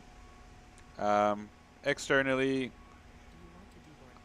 I've heard some people say that you know, the wing textures are very FSX like, and as are some of the textures inside the cockpit. But you know what? To be honest, I think they're good. I'll give it a, so let's say looks, sounds, and feel, right? And we'll give it a score out of 5, shall we? So looks overall. Oh man, I don't know. We'll give it a 3.5. I'm not too, like, 3 is a bit low. 4, I would have to say, is like almost perfect. There's just something about it that just, it's good, man. It's like 3.5. I don't know, man. I think 3.5. We'll go 3.5. Sounds. Also, I'm going to give it a 3. 3. Okay. So before we continue, let's do it systematically here. So looks. Does she look good? Yeah. Like I said, overall, good. My impression is not of great, but it's good. It's good. I mean, exterior model, great. Interior,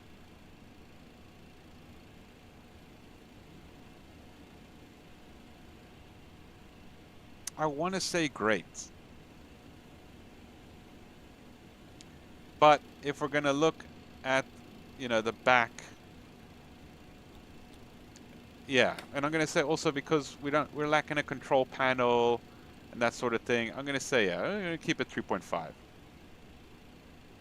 Sounds, like I said, some disappointing aspects would be like the external power is way too loud, and also like with the 146 from Just Flight, put in a startup and a shutdown sound. It's just that little bit more detail that's just really fun and enjoyable to hear the diesel engine or the generator starting up. So actually, I don't mind the volume of the GPU, but make the APU in proportion, right? So that brings me up to the next sort of strike. The APU sound sucks. It doesn't sound like an APU, number one, and number two, it is exceptionally soft. If you want to, you know, conserve our hearing, fair enough, but then why did you put the GPU so loud? So, you know, flaps, that's the other note I made. The flap sounds, they don't last as long as the full travel of the flaps are. So if you're cleaning up the aircraft and you'd like to watch the flaps come up from the wing view, the flap sounds are going to stop like halfway through. I also feel like the flaps move a little bit too quickly, but I'm not an MD-11 pilot, so I wouldn't really know for sure.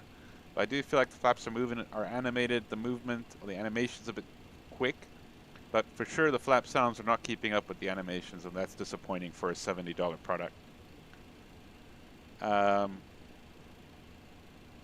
Engine startup sounds, they're good inside, they're not good outside. You have like an initial startup sound, and it fades out until the fuel gets introduced and the ignition starts. Then suddenly the volume starts to pick up. It's not even the volume, the sound fades away almost completely, and then you suddenly have another new startup sound when the fuel kicks in. It's just, it kills the mood, man. It kills the vibe. The trim sound, a little bit intense, like a bit too loud. Someone else told us, mentioned that the tapping sound of the gyros, you know, with the old school gauges, a bit loud. I would probably say, again, I'm not an MD-11 pilot, I would say they probably are a little bit too loud because it's two tiny little standby instruments with all of the rest going on in the cockpit. I would imagine it would probably be a little bit softer, but it's not annoying to me. It is white noise and it's part of the immersion, so I like the fact I'd rather have it there than not have it there. Right, so overall I'd have to say the sounds are 3 out of 5, right? And the feel. Now, I haven't flown her. This is the only flight I've done now on the after the update, and I haven't done a lot of hand flying, as you could see. But I will say there is a significant improvement to the handling characteristics. So overall, the handling's really nice on the ground, pretty good in the air. Do I want to give it a 4? Let's give it a 4. It's very heavy now in flight, but I'd rather it be that than what it was before.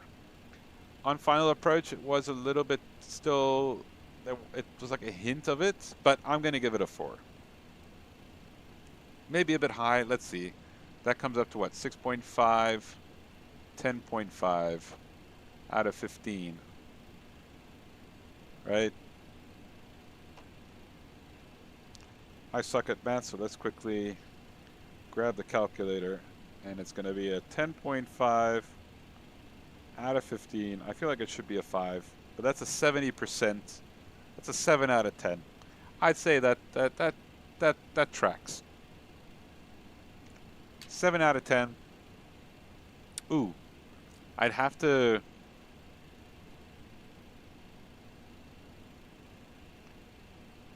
You know what? We should actually add another category. The pricing. We'll keep the pricing out of it for now, because if I add the pricing to this, it would score a 5 overall. So yeah, as far as an aircraft is concerned for Flight Simulator 2020, 7 out of 10. However, I will say, she's way too expensive for what you get. The PMDG 737-800, I get the passenger and the cargo variant for the same price. I think they're going for $60, no? What's the PMDG 737 going for these days? Oh. Oh. $75. Was 75, now 70. Wow. So we're... Ah, I see now where they're getting their price. But this is a sale. Wow, I see where they're getting their pricing from. Man, Phoenix really is 10 out of 10. So yeah, but I mean, in fairness, like I said, if you're going to go for the cargo and the passenger variant, you're paying $80. That is $5 to $10 more than PMDG charges you for the 737 passenger and cargo variant in one package.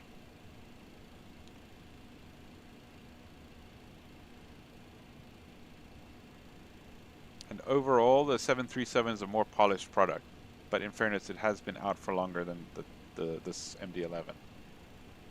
That's interesting. Anyways, I believe something that's going to be over $50 needs to be premium product, and I'm expecting nothing less than an 8 or a 9 out of 10 for a $70 product. 80 if you're going to go for both. So pricing, I would say it's not worth it. If they're going to improve on the product, sure, maybe. But yeah, I'm still a little upset we didn't have hydraulic sounds. That's the other thing that I felt was missing from the sound.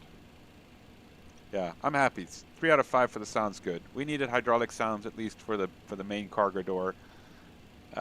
You know, a set of controls, custom controls for that door would have been great as well, because again, I want a fully immersive cargo aircraft experience, and it's kind of sad that you don't, you know. A lot of the aircraft in the sim now have, you know, exit controls physically that you can manipulate with the mouse, even if it's just a single click. To hear the clunk or the sound of the, you know, the seals or whatever, you know, the locks opening up and the door opening, that would be really cool. And that would really have added a lot to the product, but I don't see them doing that. That would require probably a significant amount of additional modifications. So yeah. So overall, 7 out of 10. I'm gonna fly it more. I was gonna hangar it. I had a terrible experience flying in Germany the other night with this aircraft. But the pros. I just want to add that the improvements overall with the update, apart from the handling, includes the scroll logic. The scroll logic is 100 times better. It's more what it should be, especially for the radios. You'd be scrolling endlessly to get to the frequency that you wanted to get to. So overall, 7 out of 10. Nice product. Not worth $70, let alone 80.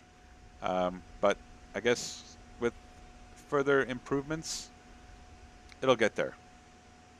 Thanks for joining me for the stream. I hope to catch you in the next one. See ya.